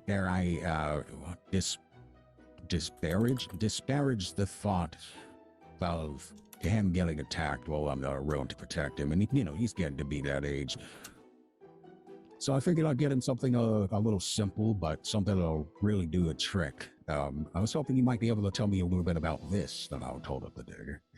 That's a very special one. I didn't actually make that myself. I traded for it because we don't. I'm gonna be honest with you. I don't get a lot of the magical items. Usually that gets sold to the magic shops in town. But every now and again, I like to pick something up. So that is a dagger of venom. Ooh. Dagger of venom. Yeah. So basically, you are going to be paying a sizable amount of money. About 2,200 gold pieces, if memory serves. And with that, you can do some pretty substantial poisoning to somebody. Sure. Well, I think 2,200 is a little bit expensive for baby's first weapon here. So maybe I'll have another swing back around, but yeah, if you're looking for something a little simpler, maybe Sandy Treasures might have something. I mean, if you got the budget for it, Beaugen's might be a place to check, but I don't know if you're gonna find anything cheaper than this. For sure. No, I mean, it's a very reasonable price. I was just, just hoping for something a little more than a regular gold dagger, but something a little less extensive than a full-on poison dagger. If this guy's a little clumsy, we wouldn't really want him accidentally. Yeah, I don't know if I would necessarily put that in. Well, how old are you, kid? I just turned 16. Yep, that's right. He's probably. Don't let him lie to you. He's probably fine. He is 13. Don't let him lie to you. That's right. I gotta remember not to do that. Roll me a deception check. At not at advantage, just straight roll now, because that was a fumble. I gotta remember not to do that. I forgot not to do that.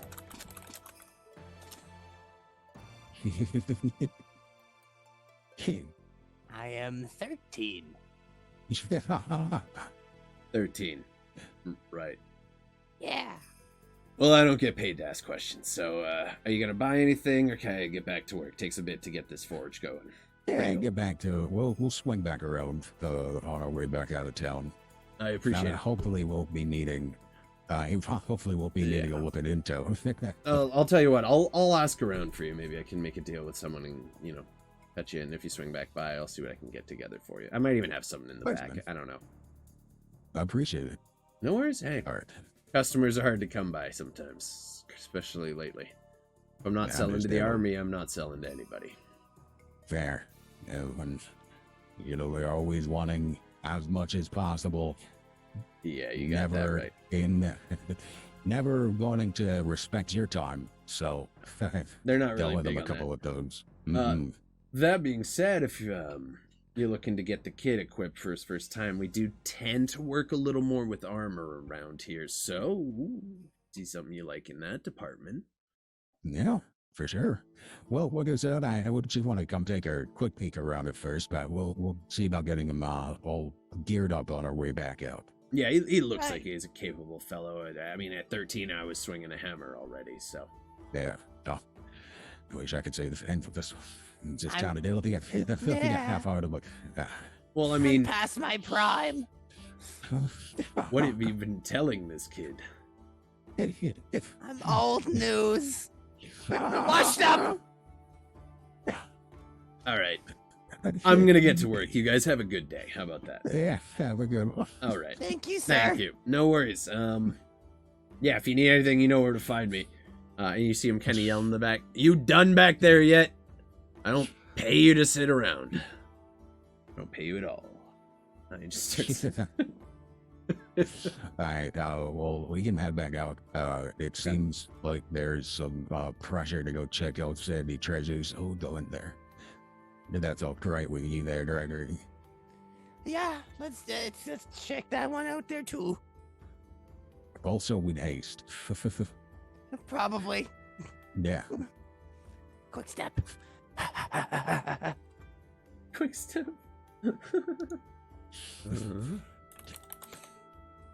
to pull up a thing for them. Okay. Easily done. Handy treasure. There we go.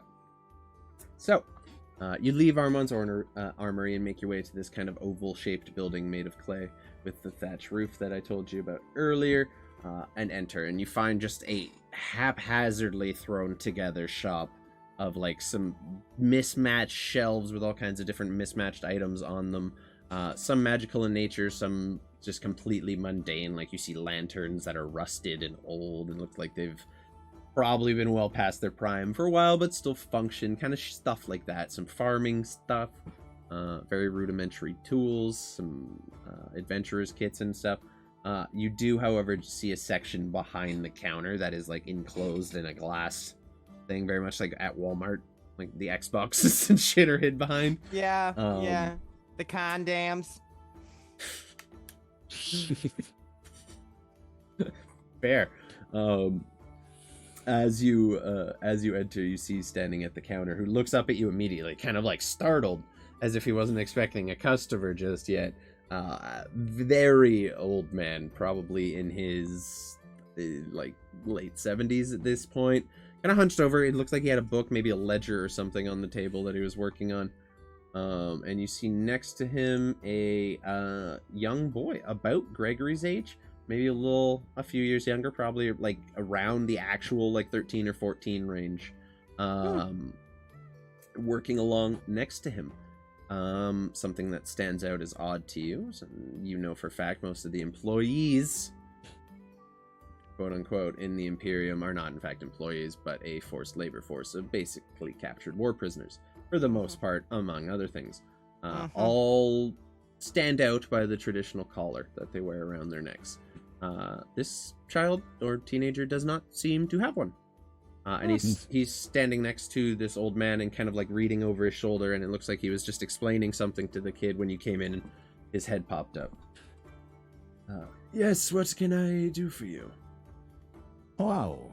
We're just coming in to, one, was hoping to get my, my son here all geared up.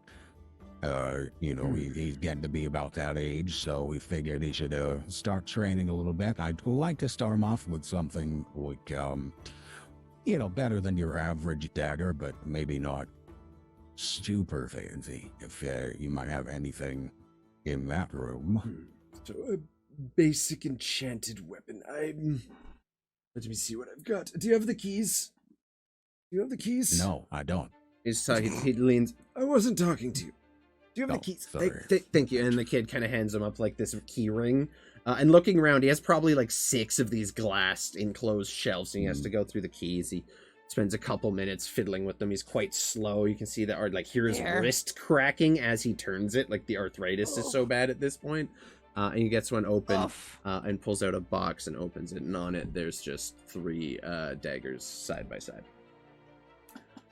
This How one much is. would you charge? No, good, sir. They're all basic enchanted, so nothing too special. Basically, something to make you a little more powerful. Probably good for someone starting out or coming to the middle years of their adventuring. These would be about 900 gold apiece. And they'd have a standard enchantment on them. So just out above table would be a +1 dagger. Good to know.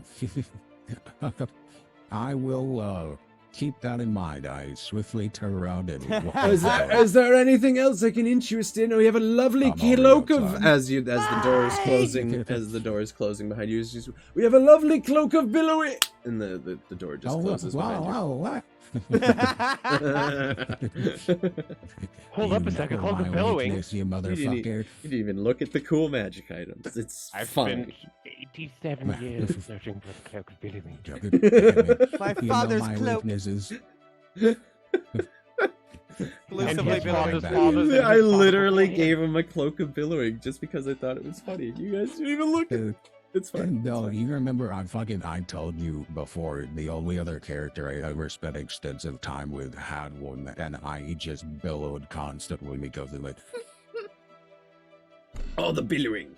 We billow Billow forever. constantly. Man, it sure is windy today as it's completely still, and then Yellowed so violently, like goes up all over. You just puts you in the face. No, you leave Sandy Treasures and find yourself once again on the streets of Lysia, kind of hard cobblestone, sandstone, really. Pretty much what everything here is built with, if not mud. What are you guys doing? Does it seem like we have an easy path over to the Drupilo estate? Do you know where it is? Well, we talked about it standing before. He would've rolled a told 4 on the history check. You didn't tell them shit. Well, I meant like way before when he rolled it. Yeah, he doesn't know where it is. Okay. He rolled So a I 4. go Rick The Cohen dice, instead. the dice.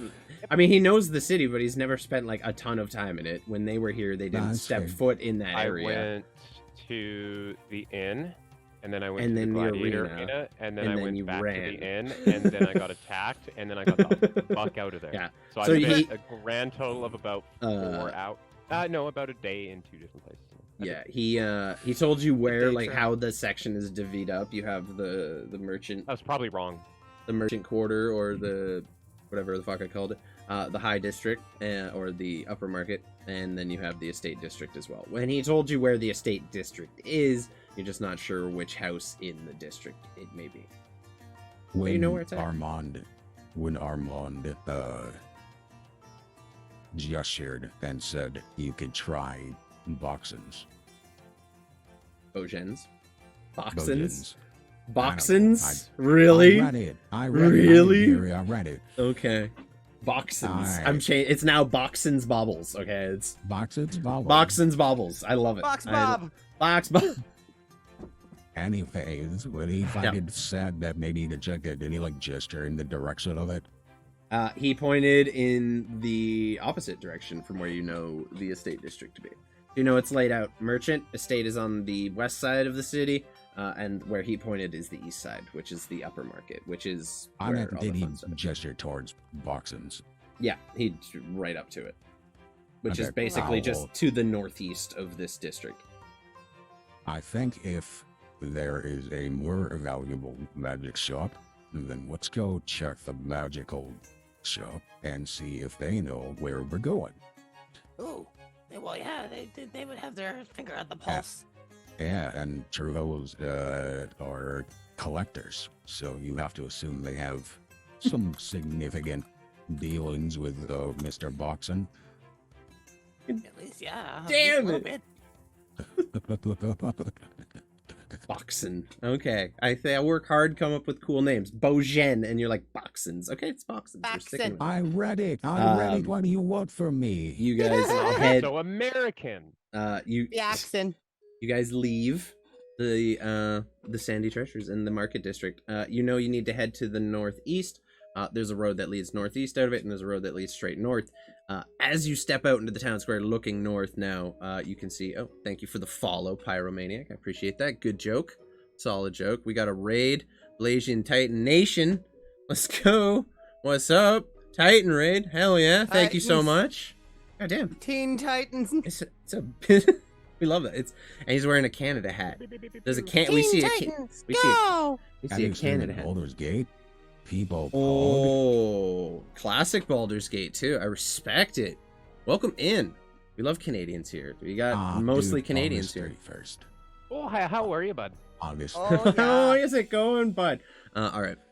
We appreciate the raid. We're just in the middle of some D&D, so we're gonna keep that rolling. I appreciate you coming in with your community. I hope you enjoy the rest of the stream.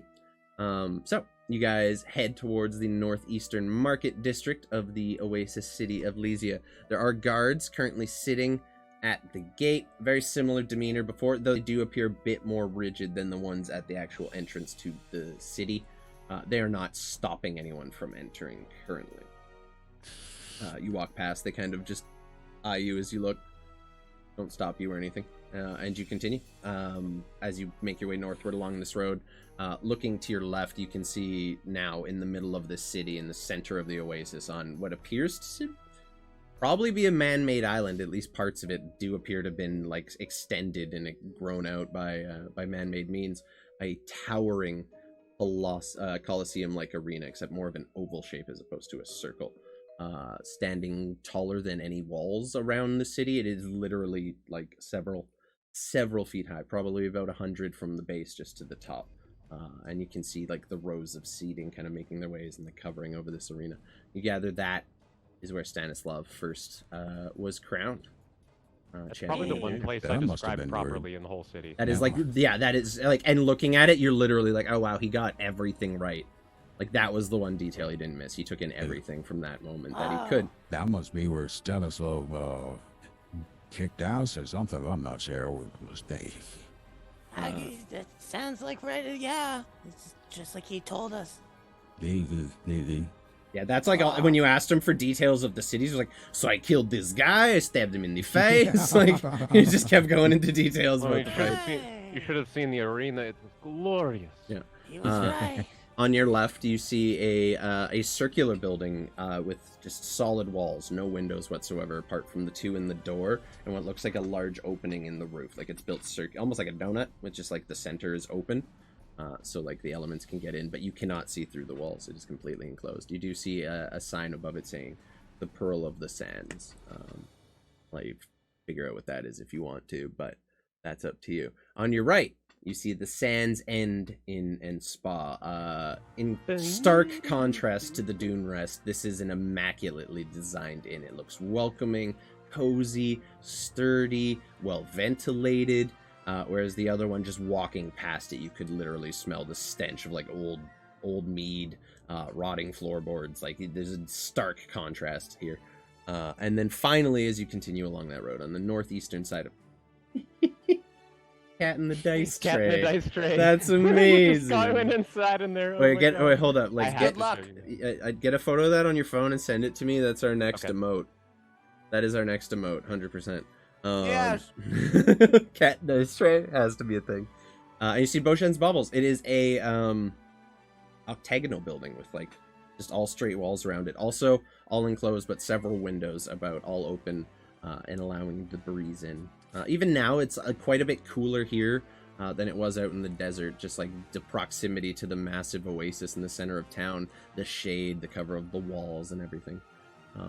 The door does appear to be just ajar, like it's a split door down the middle that is just propped open, allowing entry. And there's an open sign hanging on the door, but there is like filigree around it in gold, and even open is written in like beautiful cursive. This is a store that very much wants to have the appearance of wealth.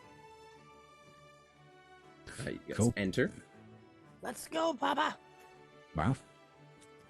and are immediately greeted by a smiling, red-skinned, large-horned tiefling who is currently just stocking some wares on some of the shelves.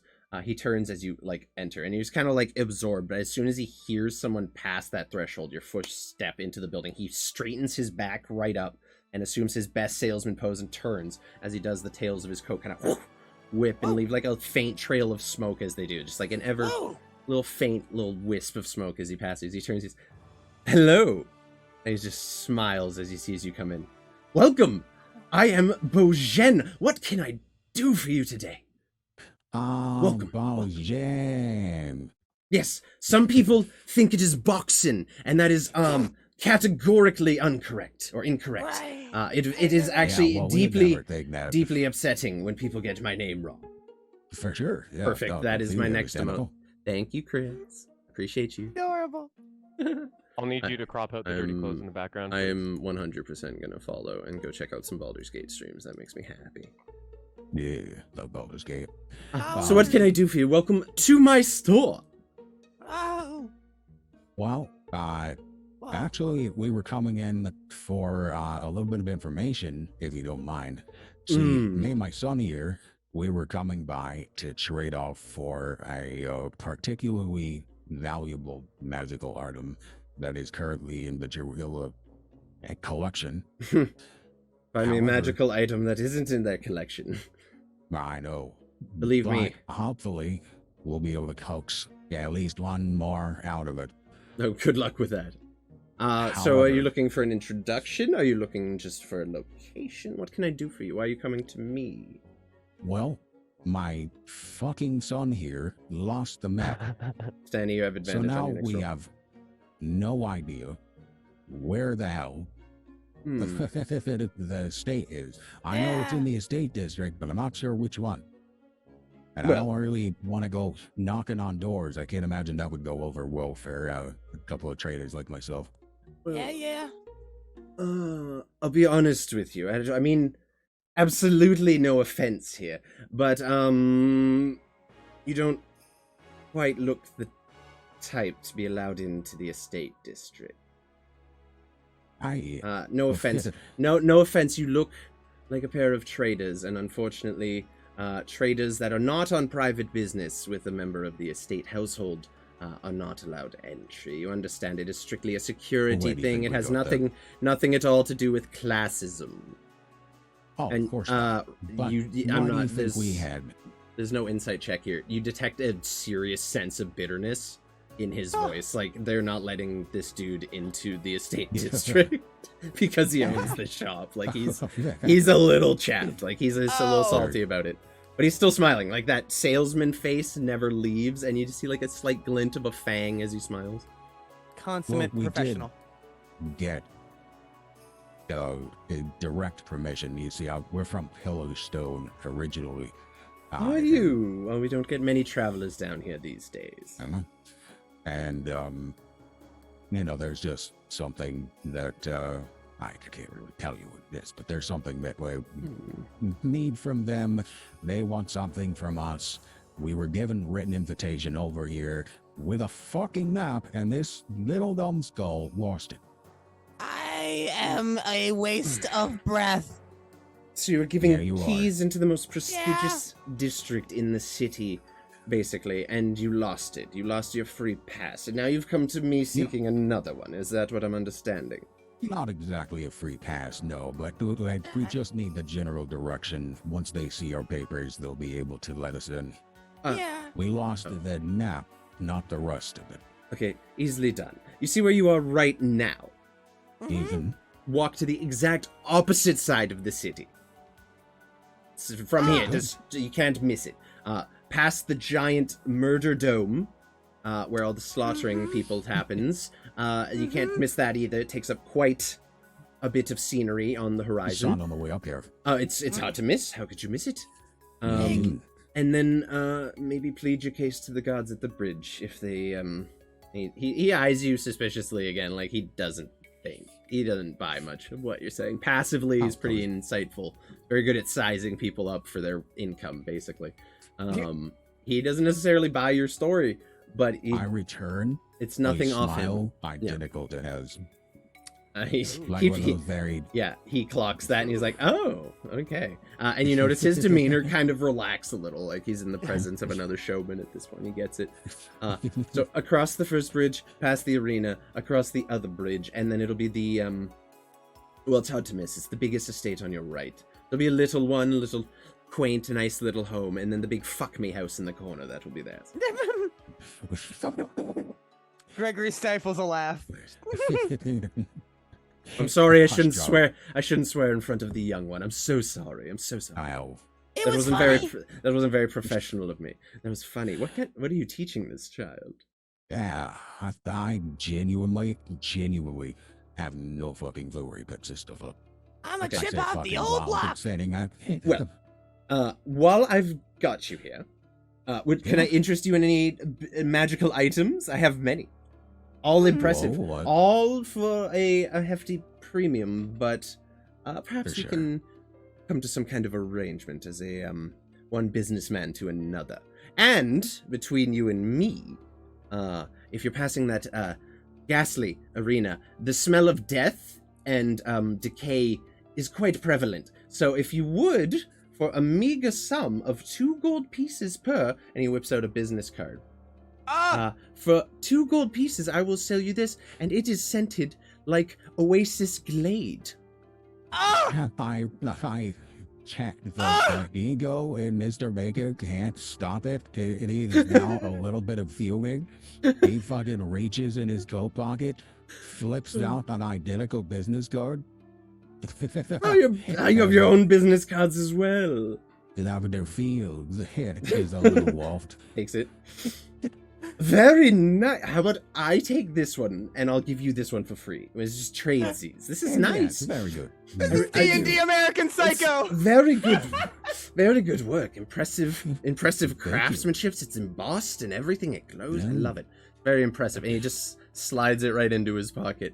I did the same. If you have any, mimicking as I did. If you have any other interesting inventions like that, I'm always in the market. Well, let's. We are gonna have to take care of our thing, but I feel like I have a few things you might want to look over before we leave the city. Likewise, feel free to swing back in if you happen to find the time. I'd be very interested to discuss this with you further. Very fair. All right, well, we're going to go ahead and get this out of the way, because, quite honestly, I am tired of having to deal with this one. And the quicker I can drop him off of the inn, the better I'll feel. Yeah. That's fair. They do, they have, a kind of daycare service. They might be a bit old, but, you could ask. Thank you. You're welcome. All right, well, it was a pleasure meeting you. Pleasure for you as well. And he whips back around to his shelf, and you see him. And as you're leaving, you just hear in the background, "Lavender Fields, brilliant! That's magnificent." But I was the only one. As all this is happening, excuse me, I have to go return some videotapes. Yeah, the hours of the day begin to kind of wane. The sun begins to move down in the sky, and we come to about around dinner time when you guys are making your way over at this point. At this point, I would like to cut back to our friends over at the encampment. Sorry that took a little longer than I was expecting for them. Fine. So I was trying to hurry up. I'm sorry. No, you're good. The two of you. They're establishing a cover story. It's actually really good. Oh, we got a hydrate. Thank you, RJ. Okay, thanks, Vice. Says chuck a fireball at the beholder. Always chuck a fireball. Just do it from behind so it doesn't go into the cone. The two of you, along with Svartal, Smelly, and any other companions that were left behind, you notice UI is just in sleep mode in the back of the wagon, not doing anything. Suitcase mode. So basically suitcase mode. And you guys are left for the day. The sun has kind of reached its zenith around the 2-hour mark, Stanny, just as you're getting ready to dismiss your horse companion. You just hear the sound of galloping hooves on hard road. And as you kind of look out around the side of the camp, you see your horse just kind of casually galloping towards you, just having a great time. It was about 45 minutes there on horseback. At full sprint, he made it back in no time. And they told him to come back. You said dismiss after 2 hours. So time-wise, he got to arrive. And then he gets there, and you see him kind of just gallop up to camp, no longer with Mr. Maker and Gregory on his back. It seems that they have been safely dropped off. What would you two like to do with your day? Hey, buddy, you got back fast. Yeah, no, I wanted those apples. Well, we have to wait until Gregory and Mr. Maker get back from the city. They're the ones getting them. You notice his face immediately go from happy to fuck. I'm pretty sure you said there'd be apples when I got back, but that's okay. It's okay. Do you have anything else? No? No? No? What comes in rations? Do I have anything that I could get? You have dried meat. Not apple. No. It's fine. I think I can figure this out. And he kind of just goes over and starts munching the flowers off the tops of cactuses and kind of just snacking on those. I can figure this out. And he kind of just goes about the rest of his time. You don't actually need to eat. It's not a matter of need. It's a matter of want. It's fair. That's fair. He just goes around munching on cactus flowers. That's how he's going to spend his afternoon in his happy place. What do you guys want to do? While you're out there, just let me know if you see anybody. Okay. Could be a good thing. Yeah. Cool. What do you guys want to do with your day in the sun? This is the first time you two have collectively had just a period of nothing together. What's going on? Well, this Smelly, get naked. Why? Why do I gotta do that? I don't naked wrestling practice. I like the second and third words of that. We don't need to do it naked wrestling. Okay, naked wrestling. Persuasion check? Just persuasion check, I guess. I will beat you.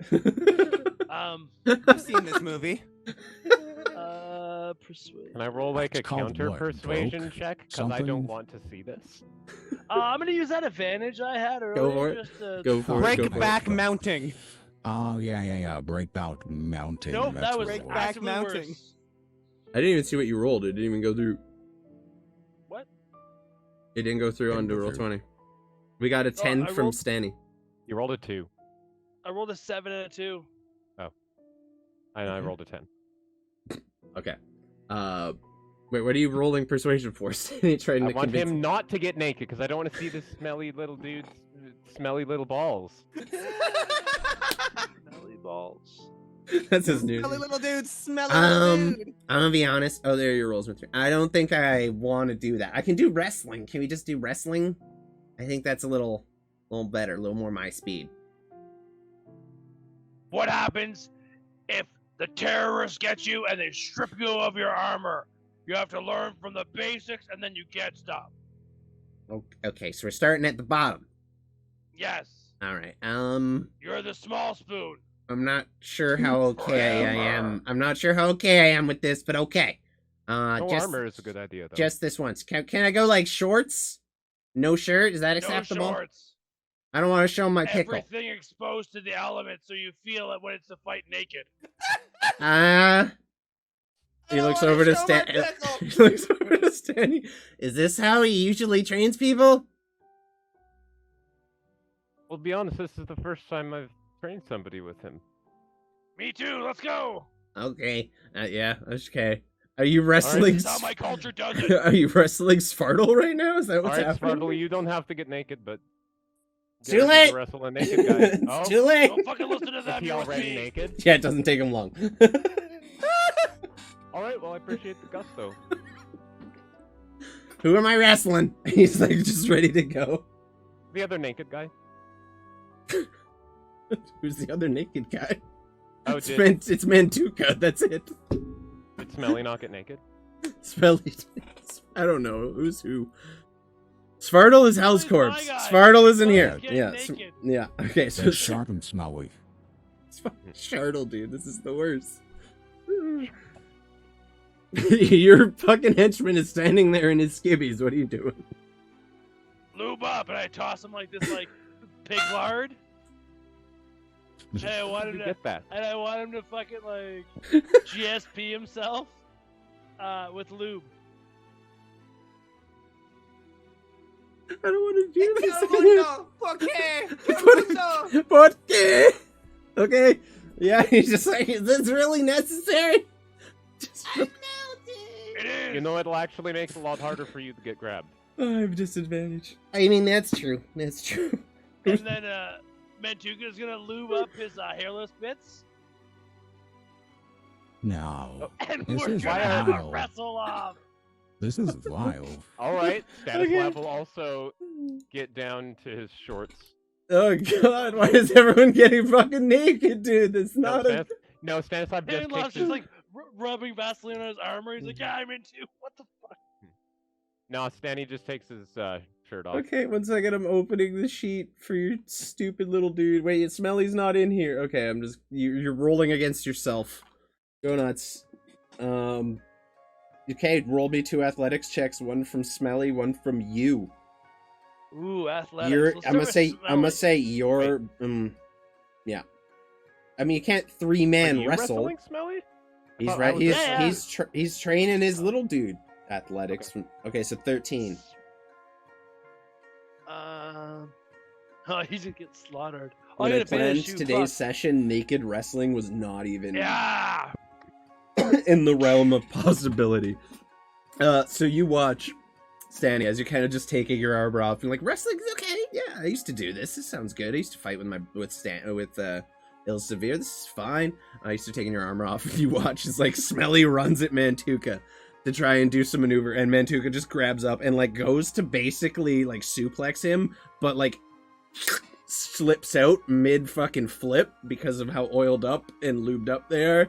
And you see Smelly just like do 3 flips into the air and right into a sand dune and he's just like flat on his stomach. He's not buried in it by any means, but he is now like just stuck in the sand, and he turns and like the sand has just stuck to the entire front of his body because of all the pig fat, which you just inexplicably had. Wrestling. Yeah, he takes no damage, but he is just like laying there like, yes, was that good? Did I do good? Fight back, be better. And he's gonna stand You're up. gonna get He's murdered in real life. He's gonna run at you one more time. Roll me another set of athletics checks. That is not how I saw today going. This poor man. This poor man.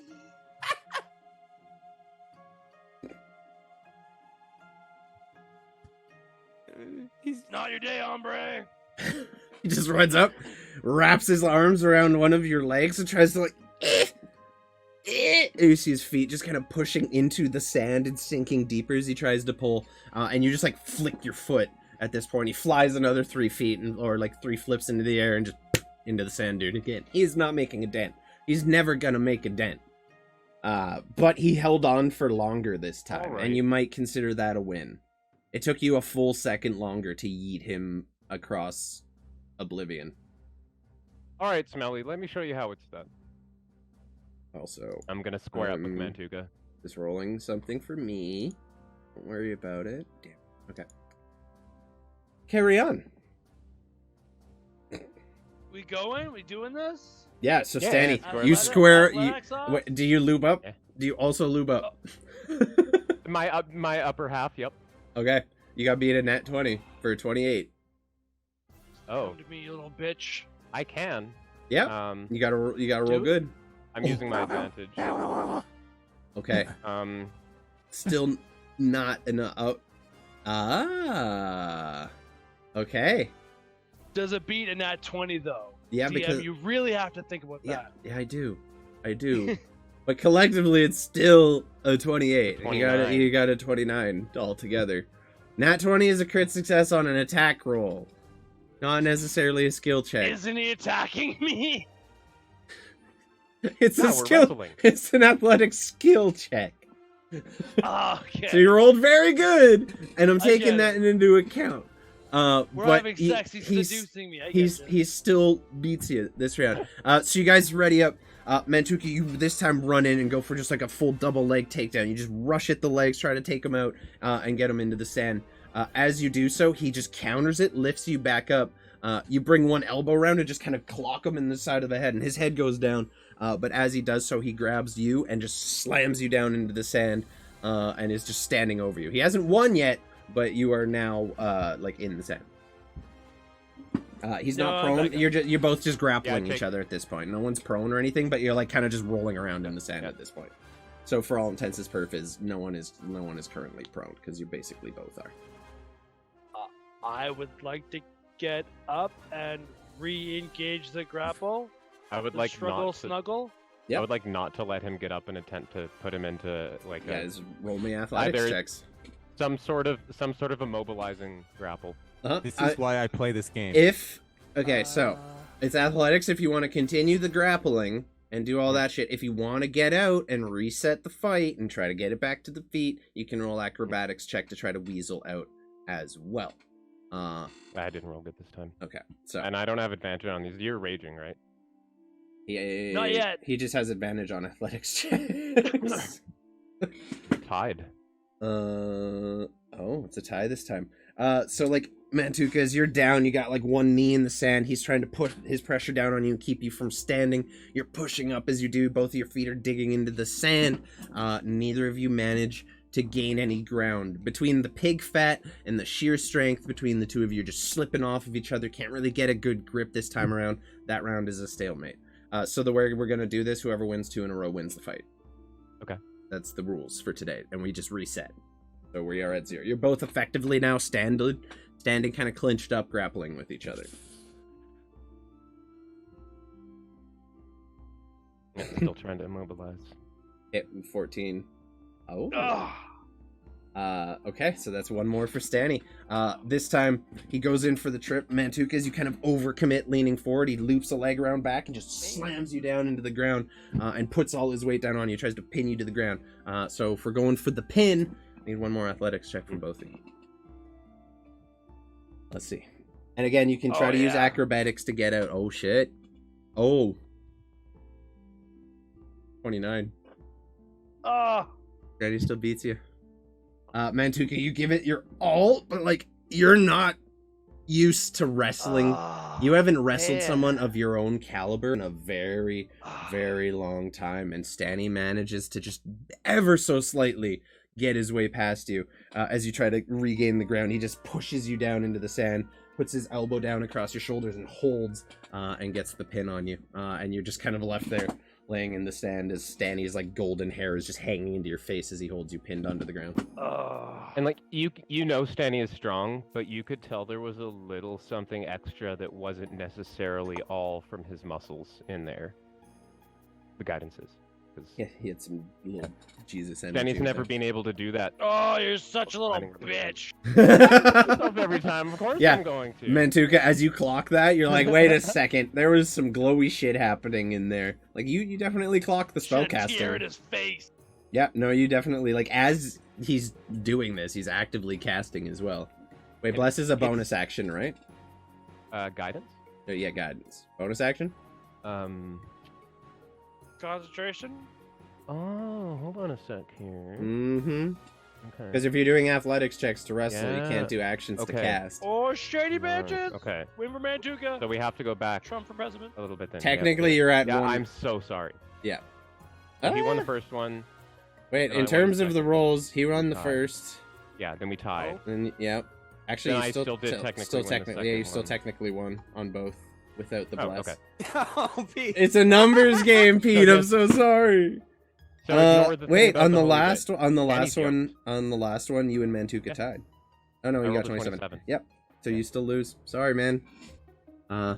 There's definitely magic in there, but you're not sure if the magic was the make or break. He just beat you. You guys kind of lay there in the sand. Miss Stanny just kind of looking down at you. Stan holds his arm out. Mantuka Help me gets up. up by himself. Oh man, so rough. He's so mad. Haven't had a challenge like Smell- that in a while. Smelly comes over and kind of like helps you like raise you up a little. He's like, "You did good. You did all right. Don't stress it. You did better than I would have." He's trying to like Pure silence. He's just Oh, don't say that, yeah. Smelly. Don't Yeah. say that. Yeah. You know, we can't win them all. Okay, you know, we can't win them all. Stop talking, Smelly. He's, as you turn and walk back to the camp, he's following you, like trying to pat you on the back the whole time. He's like, "Don't worry, big guy. You'll get him next time. You'll get him next time." He reminds me of Iago from Aladdin. Mantuka, what's up? I would like to non-lazily choke out my Mr. Smelly so he shuts up. Roll me an athletics check. At At disadvantage because he's greased up. okay. I'm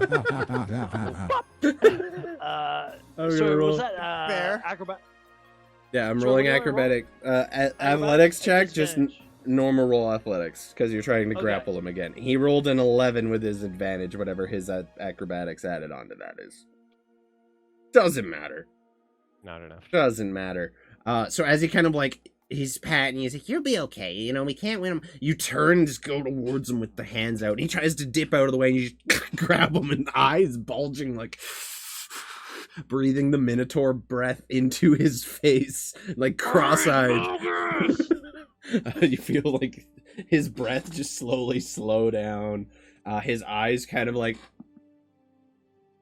and his tongue just droops out of his mouth. His breath from this close is rank. Roll me a Constitution saving throw.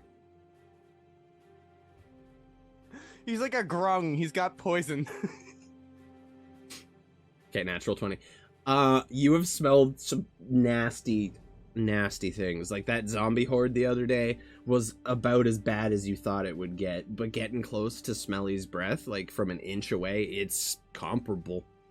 Or that Wait. prank that Mr. Maker pulled Yeah. on him, and Mm-hmm. uh, That was a good one. That was a good one. that one time. You do feel like there's like almost an never get urge to clean. vomit, but you manage to shake it off, and he just is unconscious in your hands, like as you're kind of just holding him. His feet are dangling about a foot off the ground at this point.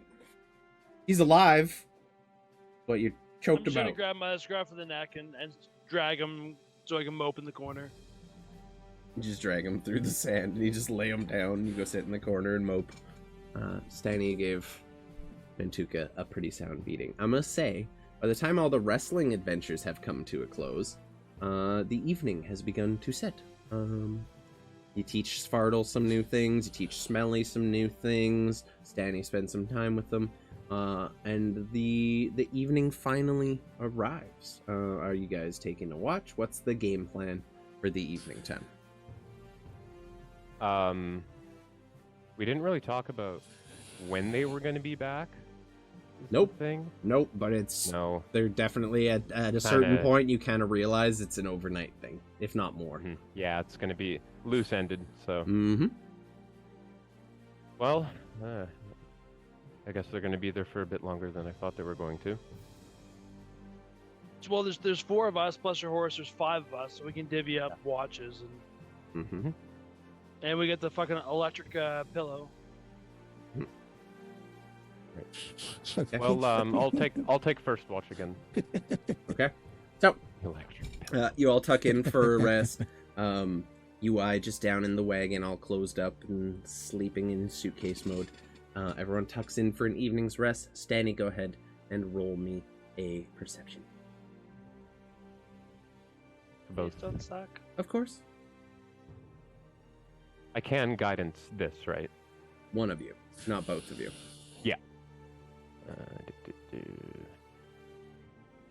It's me. It's always me.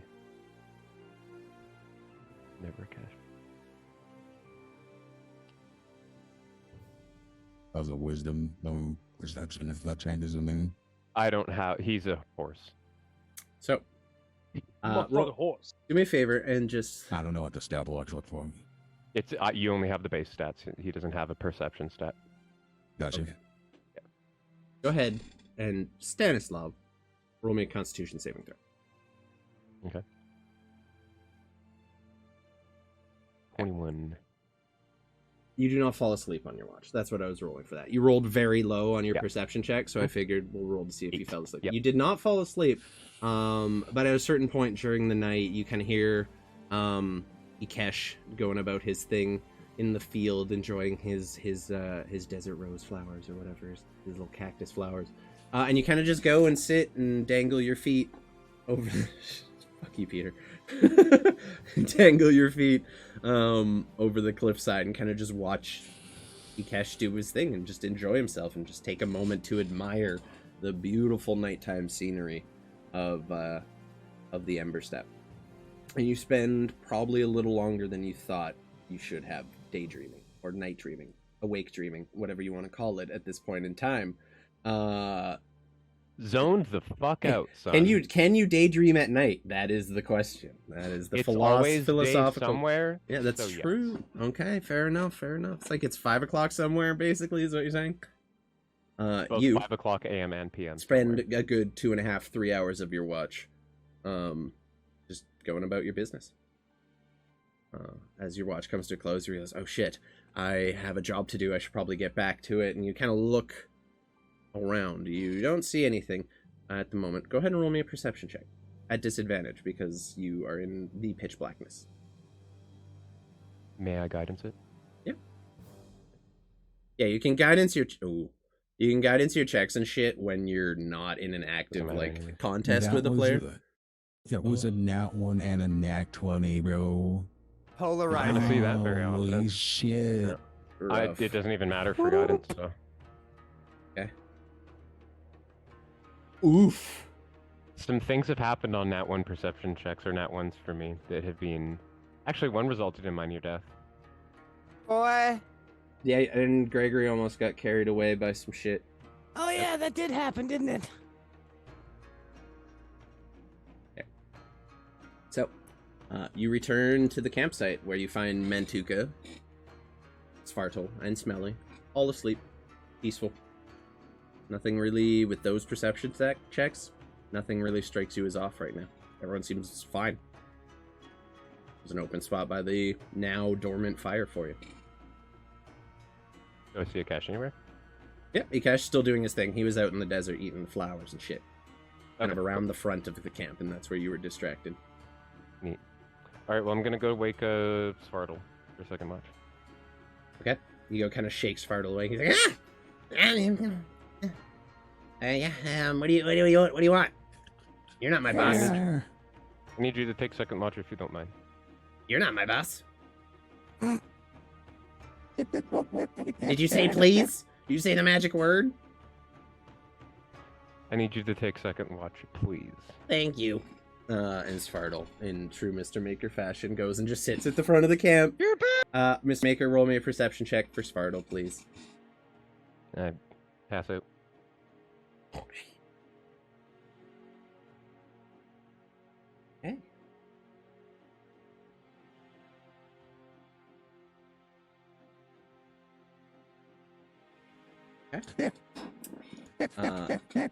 Around the midpoint in the morning, who does Svartal wake up for next watch is the question. And he'll wake up. I guess that too, Dwarf. Okay. Nobody wants to touch Smelly. Mantuka, around... You guys rolled all so bad on your perceptions, Jesus. As around kind of like the early morning, the last little bit of watch, you get kind of shook awake. Not frantically, but just shook awake by a tired-eyed Svartal looking down at you. Anything to report? Nah, nothing happened. Okay. It was then I get weirdly up. quiet. Yeah. Weird quiet. Yep. And then I just get up and start doing my lap around, try to get like a larger vantage point.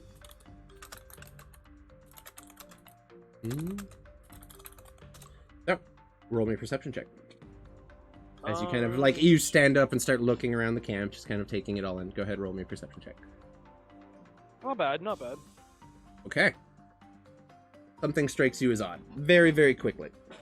In the very dim light and what's left of the glowing embers of the fire and the moonlight and, like, the little bit of sunlight that has just barely begun to creep over the edge of the horizon now as it's about 4 in the morning in the, like, late end of summer-ish, I think early fall.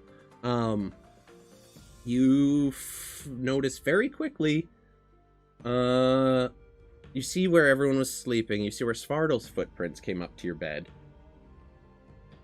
And then you see an extra set. And that strikes you as odd. And you look over at Stanny, who's peacefully asleep, and you see where he walked into his bed, or, like, laid down in his bedroll, and you see a different pair of footprints. About the same size as the set that came by you. But they go right up to the edge of the cliff and then vanish as if someone just climbed up. You can see where they came. You can see where they came down, walked over to each of your beds, and then went back up. What size? Small, very small. Small, like humanoid-esque kind of footprint? Halfling size. It's loosely packed sand, so it's hard to get a full description of it. But there's definitely like disturbances that look small but humanoid in nature. Do they look? Can I tell how fresh they look? Made tonight. The ones by Stanislav looks like probably within the last hour or two. During the watches. Do they lead over off a cliff? No, they come. You can see where they come. Like, you guys are camped in this little thingy over here, right? I will drag you guys back over there real quick. In terms of where you guys are versus that, this is a daytime map, so use your imagination here. You slept in this left bed, Stanny was in this right bed. There is a pair of footprints that starts here, climbing down the cliff, walks to your bed, and then goes right back to here and climbs. Looks like they climb back up. They just disappear. So the assumption there is they went down and then back up. Same thing on Stanislav's side, coming down from here and then climbing right back up. Looks like they just came over to you where you were sleeping and then made their way back up the cliffside. Cool. That's cool. I'm gonna keep that and just keep it a vigilant eye. Okay. You rolled quite high too. That's how I roll, bitches. Except when I'm doing something like super awesome RP that I roll like shit. Something Yeah. immediately strikes you as odd. Something feels off about you. You've grown used to what you've been wearing over a time, and you feel a distinct lack of something metallic on your head. A tiara. Oh, no. Fucking flame tiara, A bitches. tiara or a circlet that seems to have gone missing. Stanny, well, a little harder to make out, but it looks like he has very clearly been rummaged through. You also find your coin purse completely missing. The bright red dragon scale coin purse that Stanislav keeps on his persons at all time. I traded Missing. that. Oh, it's in your No, inventory. we didn't. Make sure you No, take it. You didn't. He didn't end up taking it, right? No, we decided yeah. not to get the thing. We didn't Oh, get the okay. inventory. That is gone. Oh, right. That must mean why I didn't then. Okay. So it looks like his Well, his I've coin been purse robbed, has so been I'm waking taken. people up. Yep, your circlet is missing. Your 50 gold or whatever he had on you is missing. It looks like someone snuck in during the night, grabbed what small items they could of any value that they could perceive, and left.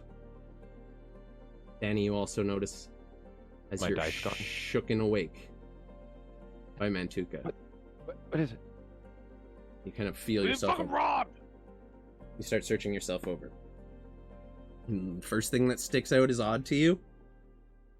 Your dice is gone. You don't feel it on your person at all. You look around looking for your items, trying to clock all your gear. You see your Stanislax, Armor? but your chainmail is missing. Boy, no. As you both awaken in the Shield? desert, realizing your shield is there. It's large and it's metal. You gather that was a little too heavy. As you guys awaken, realizing all your belongings have been, or some of your most prized belongings have been taken from you. And as Gregory and Mr. Maker slowly make their way across the bridges, passing the Bloodspring Arena as they do so, towards the estate district of Lysia, that is where we will end things for this evening. One more question? Yeah! Do I still have my fucking amulet of the devout that stays on my body at all times? Yeah, that was around your neck, a little harder for them to get off. Hmm. Still, they could have tried, but they saw the armor. That's a payday and a half. And it's also designed to be very quiet, so yeah, it makes sense. Exactly. So, you guys go ahead and check those things off of your bag. I'm sorry. Y'all rolled like shit. I am keeping Oh, I'm good. keeping You- the yeah. armor in my inventory because I think we both know what happens next to your Mantuka. No, you take it out of your inventory. It's gone. Until you guys find who has it, it's out of your inventory. There's no, I'm keeping it in there for when I get it back. It is gone, and you It's a- guys can try It's to a find it. custom item. Do those save? It's easy enough for me to make another one of. Okay. Yep. It's all gone. Sorry, guys. When you sleep in the Ember Step and roll poorly on your perception checks, sometimes bad things happen. So, on behalf of everyone here, who's not looking at me like they want to punch me in both testicles like a speed bag, I want to thank you. They want to thank you. I would love you very much. Hell's Corp, you got anything new and exciting going on? You want to deflect and just help me out here? You look above me. You see that? You should go there if you would. Something cool like that. That's all. Okay. Woo! So You gotta we make love it you! that. Now you gotta fucking lay in it. we're gonna write out on someone. I don't have anyone streaming D&D right now. So I'm gonna shoot it on over to Stormy SSG playing some Cyberpunk. He's another D&D streamer. He was kind enough to invite me on one of his streams sometime in the near future. So keep an ear out for that. I will give you the dates soon. Other than that, I will be live tomorrow morning, playing a little Skyrim, continuing the adventures of TF Jowls, our Khajiit writer cat person with just the jowliest cheeks you ever did What does see. the TF stand for? I can't remember what the T, but F was furry. Because he's a cat person, so he's a furry. Right, now. yeah. That's what happens when you let chat name your Skyrim character. Mistakes were made, and they will not be made again. In the meantime, I have been Rusty. These have been my friends. You all have been awesome. And we will see you next time. Bye! Y'all. I gotta Too much click. longer, I'm your friend, and steal my Fuck shit. you, dude!